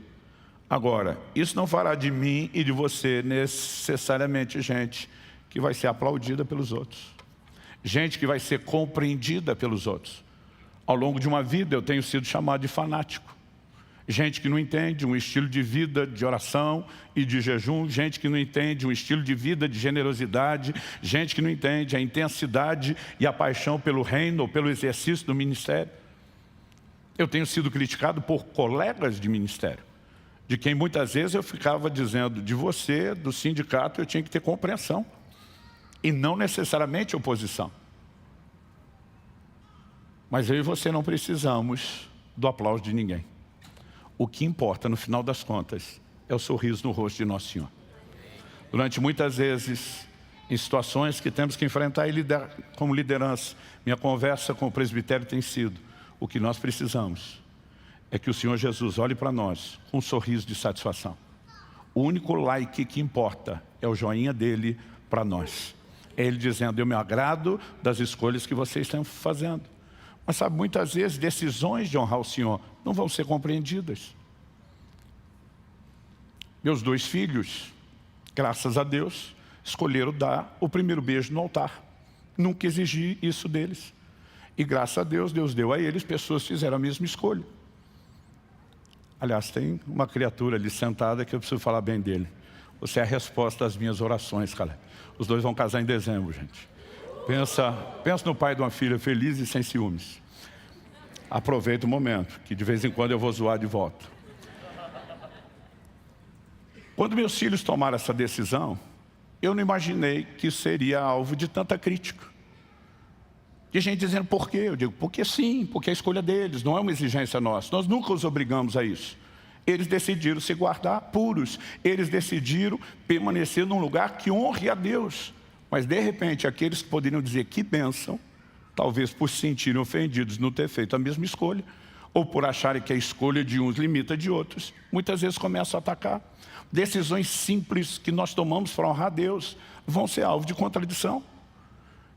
Eu tenho visto gente dizer que a decisão de pagar imposto sobre todo e qualquer tipo de renda que eu tenho é tolice. Eles dizem: dá para dar um jeitinho, dá para ser esperto. Eu digo: não, para quem escolheu agradar o Senhor em todas as áreas. Isso é uma decisão. Agora, quer você seja compreendido, quer não, você tem que sustentar a sua decisão. O apóstolo Paulo diz em Gálatas capítulo 1, verso 10: por acaso eu procuro agora o favor das pessoas ou o favor de Deus? Ou procuro agradar pessoas? Se ainda estivesse procurando agradar pessoas, eu não seria servo de Cristo. Isso não significa que você tem que ser desagradável. A Bíblia nos mostra que até onde é possível agradar a Deus e as pessoas a gente mantém junto. Se tivesse que fazer uma escolha, deixa os outros de lado, porque agradar a Deus vem em primeiro lugar.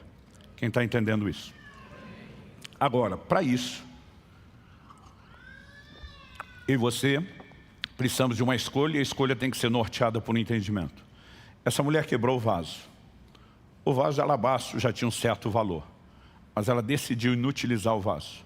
Porque quando eu e você decidimos dar para Deus, o que conta é a essência, não é a embalagem. O que conta é o que está do lado de dentro, não do lado de fora.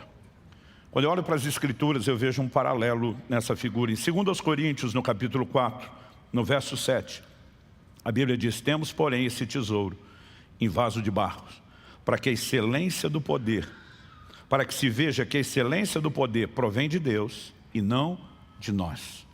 O que conta é o que está do lado de dentro. E se eu e você queremos dar o melhor para Deus, vai ter que ter quebrantamento. O vaso precisa ser quebrado. Um estilo de vida que agrada a Deus, um estilo de vida que se adjetiva ou se qualifica como um viver memorável, necessariamente vai exigir de mim e de você quebrantamento. Mas isso vai nos favorecer para entregar o melhor a Deus. Ou seja, para dar o melhor a Deus, você precisa se sacrificar. Você precisa morrer para si mesmo. Terceiro e último lugar, ver o que outros não estão vendo. Qual era o convencional numa contribuição? Tirando o sistema de sacrifício de animais, ao longo do tempo a oferta foi se traduzindo não apenas na entrega de bens materiais, mas também na entrega de dinheiro, de recurso financeiro. No templo existia um gasofilácio onde as pessoas contribuíam entregando moedas. Muitas vezes as pessoas usavam os recursos também para, por exemplo, ajudar os pobres. A gente percebe que a discussão é que o perfume caro que a mulher desperdiçou poderia ter ajudado os pobres. Ou seja, a mulher não se moveu dentro do convencional. Mas o que eu e você precisamos ter entendido, precisamos compreender, é que Jesus defendeu essa mulher. E o próprio Jesus alegou que ela viu algo que o resto das pessoas não viu. Enquanto todo mundo estava pensando na oferta apenas em termos de uma maneira de financiar projetos, essa mulher, ela viu o Senhor Jesus. E ela viu algo singular, que ninguém lhe havia explicado. O que me faz deduzir que isso foi fruto de percepção espiritual, de discernimento, de orientação do Espírito Santo. Olha o que Jesus explica. Ele diz de uma maneira muito clara e taxativa no verso 8. No 6 ele pede para deixar a mulher em paz e diz que ela praticou uma boa ação para com ele. Ele classifica isso de boa ação. Ele diz, não só não foi errado, como foi bom. No 7 ele defende, os pobres estão sempre com vocês e vocês podem fazer-lhes o bem quando quiserem. Ou seja, servir os pobres, importante, necessário, essa oportunidade está aí, mas vai continuar aí. Jesus está dizendo, essa mulher viu uma janela de oportunidade que tinha um timing. Essa não podia ser desperdiçada. Qual era? O verso 8. Ele diz, ela fez o que pôde, ungiu o meu corpo antecipadamente para a sepultura. O que significa antecipadamente? Aí você vai precisar de uma lente cultural. Os hebreus carregavam um costume que provavelmente absorveram durante os séculos em que passaram no Egito. Os mortos normalmente não eram enterrados sem passar por um processo de serem embalsamados. O que acontece? No domingo da ressurreição, com as mulheres que descobriram o túmulo vazio, elas não foram lá para checar se Jesus tinha ressuscitado. Elas foram lá para terminar o processo de embalsamar o corpo de Jesus, que precisou ser interrompido por causa do sábado, que era o dia de descanso. Qual a diferença entre essas outras mulheres e Maria de Betânia? É que ela ungiu um vivo que estava morto em sua entrega, enquanto as outras foram tentar ungir o morto que já estava vivo pela ressurreição. Ela se antecipou. Ela disse, isso não é algo que se faça depois, é algo que faça antes. Porque depois ele vai ressuscitar, ele não precisa. E por que precisava antes? O Salmo 16 carrega uma profecia messiânica que é citada várias vezes no Novo Testamento. Não deixará a sua alma na morte, e nem o seu corpo verá corrupção. Isso é aplicado nas pregações dos apóstolos no livro de Atos como uma referência a Jesus. Ou seja, não deixará a sua alma na morte. O homem interior que deixou o corpo não vai ficar lá, vai voltar. Mas o corpo não verá corrupção. Diferente de Lázaro, que com 4 dias cheirava mal. O corpo de Jesus, nos 3 dias entre sua morte e ressurreição, não se decompôs. Foi preservado de forma sobrenatural pelo Espírito Santo. Então o que essa mulher fez foi um ato profético. Quando ela unge o corpo de Jesus, ela está declarando, esse é o óleo natural que apenas tipifica a unção sobrenatural que irá envolvê-lo, que guardará o seu corpo para que ele não se corrompa. Quem explicou isso para essa mulher? As pessoas mal entendiam a morte. O que dizer a ressurreição de Jesus? Você percebe a reação dos próprios discípulos depois, decepcionados, com medo dos judeus, tendo dificuldade de acreditar na ressurreição. Quem explicou isso para essa mulher? Discernimento, percepção espiritual. Se eu e você queremos um viver memorável, que envolve agradar a Deus e depois inspirar pessoas, o que é que nós precisamos? Discernir o que Deus tem para nós. E o que Deus tem para nós não é necessariamente o que Ele tem para todo mundo. A gente não tem que seguir na mesma toada e na mesma onda que todo mundo. A questão é, o que Deus espera de mim? No início do meu ministério, eu percebi, discerni algo que Deus queria de mim. Ele me orientou a nunca ter um ganho pessoal com a venda dos meus livros. Na época eu não sabia que hoje estaríamos chegando na marca de 2 milhões de exemplares distribuídos. Mas eu sabia que era o que ele queria. E independente dos desdobramentos, das consequências e para onde isso vá no futuro, eu tenho sustentado uma decisão. Eu não tenho ganho pessoal com os meus livros. Porque eu discerni isso. E não estou dizendo que se alguém tenta errado, porque o trabalhador é digno do seu salário. Mas eu entendi que independente de como os outros funcionam, Deus esperava algo de mim. Mas de novo, pensa no assunto que recebe oposição e crítica. Não sei se porque os que não fazem se sentem mal de Deus ter me pedido isso. Mas já fui chamado de tolo, né? Já fui chamado de algumas classificações estranhas por ministros do Evangelho. Outro dia um falou para mim, R$1 que tu tivesse guardado por livro, você era milionário hoje. Falei, o diabo me fez a mesma conta outro dia. Que pensa o negócio que ele é bom, ele é esse tipo de contabilidade. Mas quando eu e você discernimos algo, nós precisamos ser sensíveis e fluir, obedecendo a Deus. oferecendo a Ele a disposição de dar o nosso melhor. Quem está entendendo, diga amém. Eu quero te encorajar. O viver memorável não é necessariamente ser lembrado pelos homens, mas é principalmente, em essência, ser lembrado por Deus. Ser lembrado pelos outros acaba sendo consequência, um bom efeito colateral. Há um texto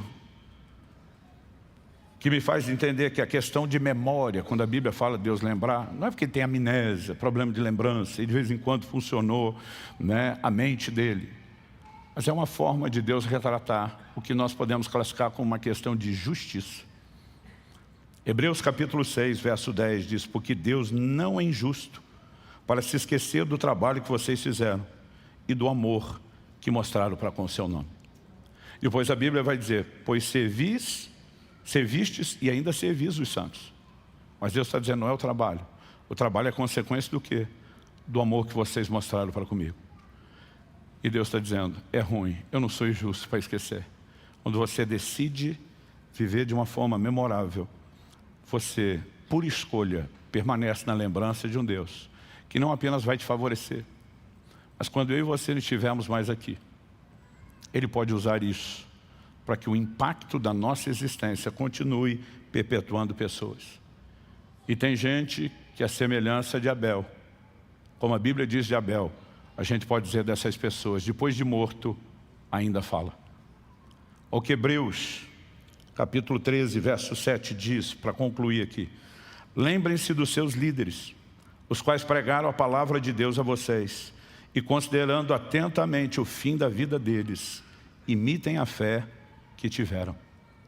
Quando alguém vive de uma forma memorável, não é para que ele seja exaltado ou glorificado, é para que ele inspire outras pessoas. É para que o impacto da sua existência, ainda que tenha terminado, o impacto continue. Não posso deixar de fazer uma menção honrosa à memória do nosso querido, saudoso e amado pastor Francisco.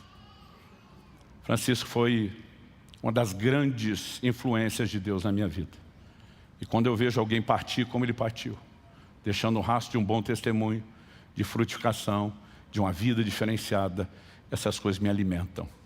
Eu digo, é assim que eu quero correr a carreira, é assim que eu quero terminar. Um viver memorável é uma escolha, mas é uma escolha que não vai abençoar apenas você, não vai abençoar apenas quem te acompanha hoje. Ela pode seguir sendo fonte de bênção, mesmo quando eu e você não estivermos mais aqui. Quem está entendendo? Este Dia dos Pais, para tentar criar algum link com o que eu estou falando, eu quero ler duas homenagens que me emocionaram. Uma delas, uma mensagem que meu filho me mandou hoje no Dia dos Pais. Curioso é que eu mandei Feliz Dia dos Pais para ele primeiro. Agora que ele me fez avô, eu tenho que parabenizá-lo como pai também. Ele me mandou um Feliz Dia dos Pais, diz: você é o melhor pai do mundo. Se tem algo de bom para me parabenizar no Dia dos Pais, é por causa de você que me ensinou tudo que eu sei. Não consigo imaginar minha vida sem você, naturalmente, mas espiritualmente também. Você é o meu padrão de homem de Deus, de pai e de marido. Meu sonho é ser como você.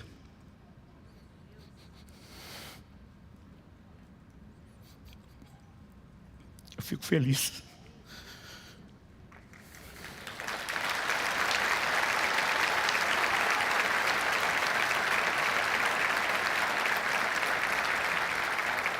Você é o homem que eu mais admiro depois de Jesus. E poder caminhar com você é um privilégio.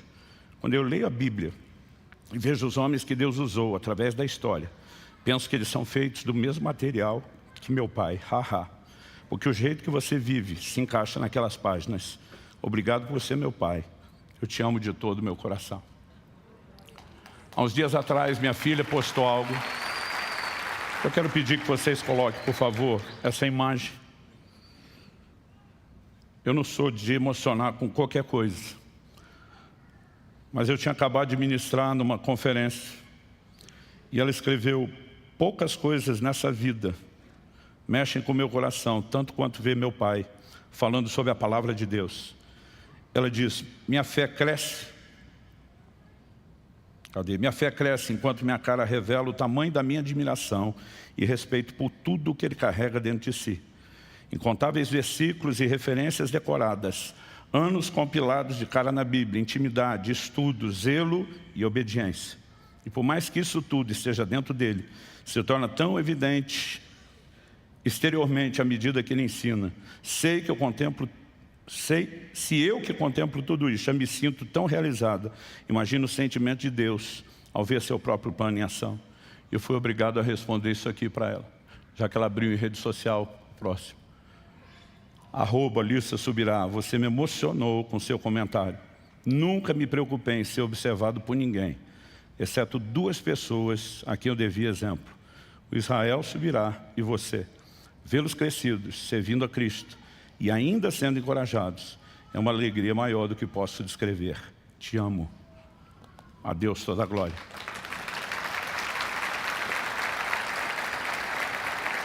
Mas se além de deixar algo positivo na vida dos meus filhos e dos netos, e eu quero viver de forma a ser lembrado, não com a obsessão dos gregos por imortalidade, para que eles fossem exaltados, mas com essa sensatez do apóstolo Pedro, que diz: eu quero mesmo depois da minha partida, que a forma como eu vivi, que o depósito que eu coloquei em vocês, continue funcionando. Essa é a minha oração. Fique tranquilo que eu não estou preparando para partir logo, mas no dia que isso acontecer, eu quero que vocês façam festa. Porque o dia da minha partida, eu não sei se vai dar tempo de falar que eu no caminho.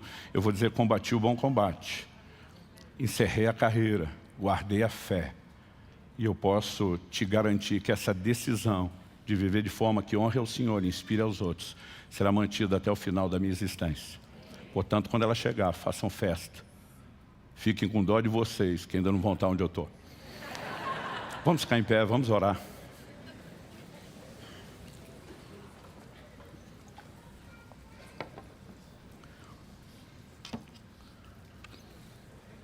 Pastor, e se diferente do Senhor eu não fiz essa escolha tão novo? Dá tempo de corrigir a rota.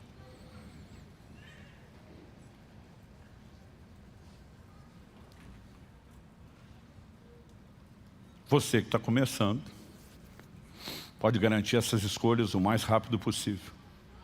Você que não fez ela antes, dá tempo de corrigir a rota. Pastor, mas eu ainda terei algumas consequências não ter feito as melhores escolhas antes, com certeza. Mas você pode deixar muito boas consequências fazendo sua escolha agora.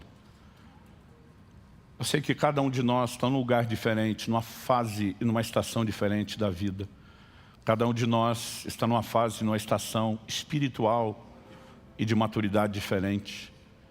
E por mais que a gente tente aplicar a palavra de uma forma generalizada, ela veste na vida e no coração de cada um de uma forma pessoal. E só Deus pode te ajudar nisso. Mas eu gostaria que você orasse nessa hora, pedindo que Deus te oriente com aquilo que você recebeu. Que isso não seja apenas uma verdade que você parou para pensar aqui e agora, mas possa ser algo que dê rumo e que dê destino à sua vida. Um viver memorável. É uma escolha. Eu decidi há muito tempo atrás. E a cada dia eu reforço a minha decisão. Não importa se ela custa quebrantamento, se ela custa o vaso ser quebrado, que é entrega do nosso melhor. Ela não é prazerosa e satisfatória só agora. Eu não sei como vai ser o dia de recompensas, mas eu tenho certeza que aquele dia nós vamos, no mínimo, resmungar. Valeu a pena. Valeu a pena. Coloque sua vida diante de Deus. Consagre sua vida ao Senhor nessa manhã. Espírito Santo, leva-nos além de um lugar apenas racional ou mesmo só emocional. Abre os nossos olhos. Ilumina o nosso entendimento. Traz não apenas a percepção espiritual e a aplicação personalizada da Tua Palavra, mas essa hora nós oramos por uma liberação de graça.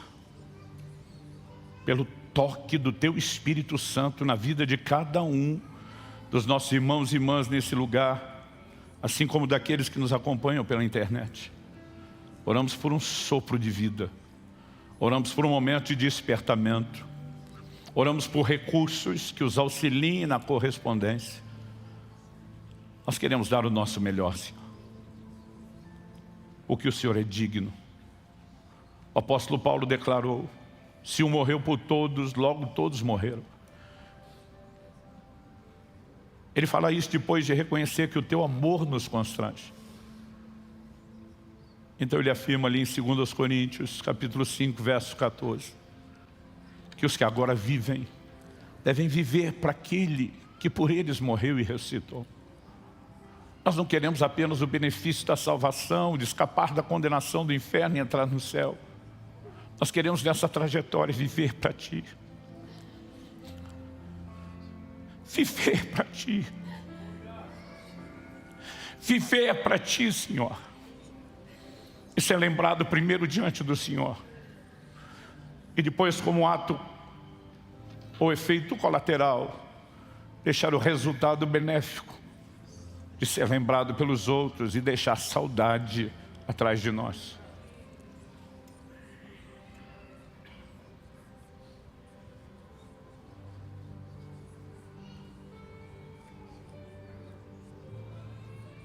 Bendito seja o Teu nome. Obrigado por nos permitir entender e nos dar o privilégio de poder escolher corresponder com a Tua palavra. Eu oro que o destino de muitos seja reprogramado a partir desse momento. Eu oro que a rota seja reprogramada. Eu oro que o Senhor sustente aqueles que já têm tomado a decisão. E oro que o Senhor ajude aqueles que precisam tomá-lo. Nós oramos em nome de Jesus. Em nome de Jesus. Se você crê e concorda, diga amém. Se você recebe essa palavra, diga: eu recebo em nome de Jesus.